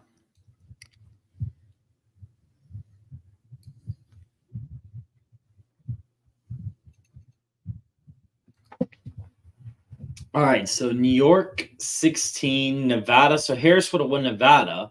She would have won Michigan. So we go. So wait, did we get the call wrong then? Okay, yeah, this isn't right. Yeah, what's going on? Because then it shows Wisconsin. Yeah, you got to fix that, man. I don't know what's All going right, on. so let's do this. I don't want to keep the audience waiting. Let me build something, and then I'll send it to you. You can post on X later. Okay, all right, I guess. Let's look Yeah. at the results one more time. Yeah, Just go to the national Go to data. the national, yeah. Go to the national. Oh, Nevada, you could call Nevada at that point. I mean, Yeah, I know Nevada. So just do you think we'd be able to call Nevada at that point, or do Yeah. you think it's still a little iffy? Yeah, I know we can call Nevada, and just to be fully frank with you, this is a 312 to 226 map. Oh, so it was. Oh, okay. Yeah. So any weirdness like this, like that's not going to happen. That's noise. But you're definitely going to see this would definitely be a 312 to 226 map for Trump. So I know that's kind of been the run of the mill prediction, and then it's also a Trump +1 in the popular vote Mhm. with 149 billion votes overall nationwide in the Right. turnout. That's So around where Robert Barnes has it at. yeah, exactly. I had him at 155, and I made that adjustment when Robert Barnes had made his announcement. Right. So, but anyhow, um, Lester, thank you for having me on. This was great. I know that No, of we're course. certainly looking forward to the big show on November 5th. Mhm. Right. Yep. 100%. Yeah. It's gonna be special. And if this is the result, we're certainly celebrating. Now, something that's super important to recognize, we're while we certainly are in favor of Trump, we're gonna tell it like it is. Right. We're Yeah. not gonna slant No. it. So if we see Harris overperforming what we're expecting, and we're Yeah. gonna be very clear about that. We're not here to slant it in a certain No. way. We're gonna tell it like it is. We're gonna be journalistic about how we project it. And that's the point of this model. We're gonna Mhm. get inside the numbers. We're gonna get inside the data, and we're Right. gonna look at how the election is transpiring. We're not just looking at top line numbers. We're getting deep into the numbers. We're looking at everything. So it's gonna be a special next few weeks. Right. Well, we'll definitely see what happens. But yeah, and by the way, guys, by the time we get there, this dashboard will look a lot better. Like Absolutely. it will look 10,000%. far better. We'll have like a fully fleshed out like dashboard for election night. So that'll be something, you know. So we'll have something up and running for everybody to see. Absolutely. Yep. But all right, man. You have a good one. You too, and I'll find the final results and I'll build you a map and send it your way. Okay, cool. All right. All right. Bye-bye. Take care. Bye. Alrighty, guys. So that was alrighty then. Well, that you know took a bit, but we saw the process of how this all works. We saw the process of how using the election model works, how we're going to be able to call the states on election night. Now, what I am going to say is my election night plans are technically not 100% decided right now. They're just not. What channels are we supposed to look out for tomorrow? Well, I don't know if it's going to be uploaded tomorrow. I think it might be Monday, but it's going to be Valuetainment, which is Patrick Bet-David's channel. So that's the channel you're going to want to look for. It's that one. That's going to be your big one to look for. So even after a terrible administration, record high Republican early said, and appearance Trump will see popular vote. I mean, yeah, that's what I'm kind of thinking of. And by the way, guys, if my result happens on election night, like the model's going to call the election very quickly, because you saw we called Wisconsin at like 11 p.m. or like 11:30 in the model, or like 12 p.m. They didn't call Wisconsin in 2016 till like 3 a.m. or like 2:30. We called it 2 hours before in the simulation. So you see the model has like actual skill in predicting the race. Like it actually can dynamically adjust to what is necessary in order to actually predict the race. So that's the really cool part about the election model. That's the really cool thing about it, is that it looks at the final expected votes and it kind of builds expected margins based off of that. So that's kind of what we're looking at right now. But all right, guys, I will see you guys soon. Jamieson 5. Yes, Wisconsin was called on Fox News at 11:30, but that was their really early call. Fox always does that. Fox always calls certain states, like Wisconsin always has one state on election night that they call super early, that they always call it. They always, Fox has always done that. Fox has always called a state like super early every time. So Wisconsin was the one in 2016 that they called really early, and Arizona was the one in 2020. We'll see which one they do this year. My guess, I think the one they're going to call early like that might be PA. I think that's going to be their early call. I don't know. But I think that might, actually, I don't know. It might be Nevada this time.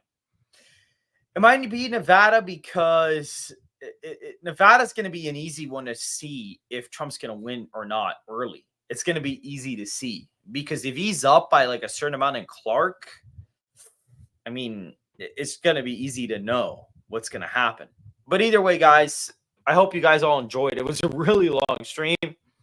And I'll be seeing you guys soon. Tomorrow, I'm not sure if we're going to be doing a fundraiser stream with Rep for SoCal. I got to see about that because I'm going back to Miami again. So I'd have to do that late at night. But I will get back to you guys on that. So I will be seeing you guys very, very soon.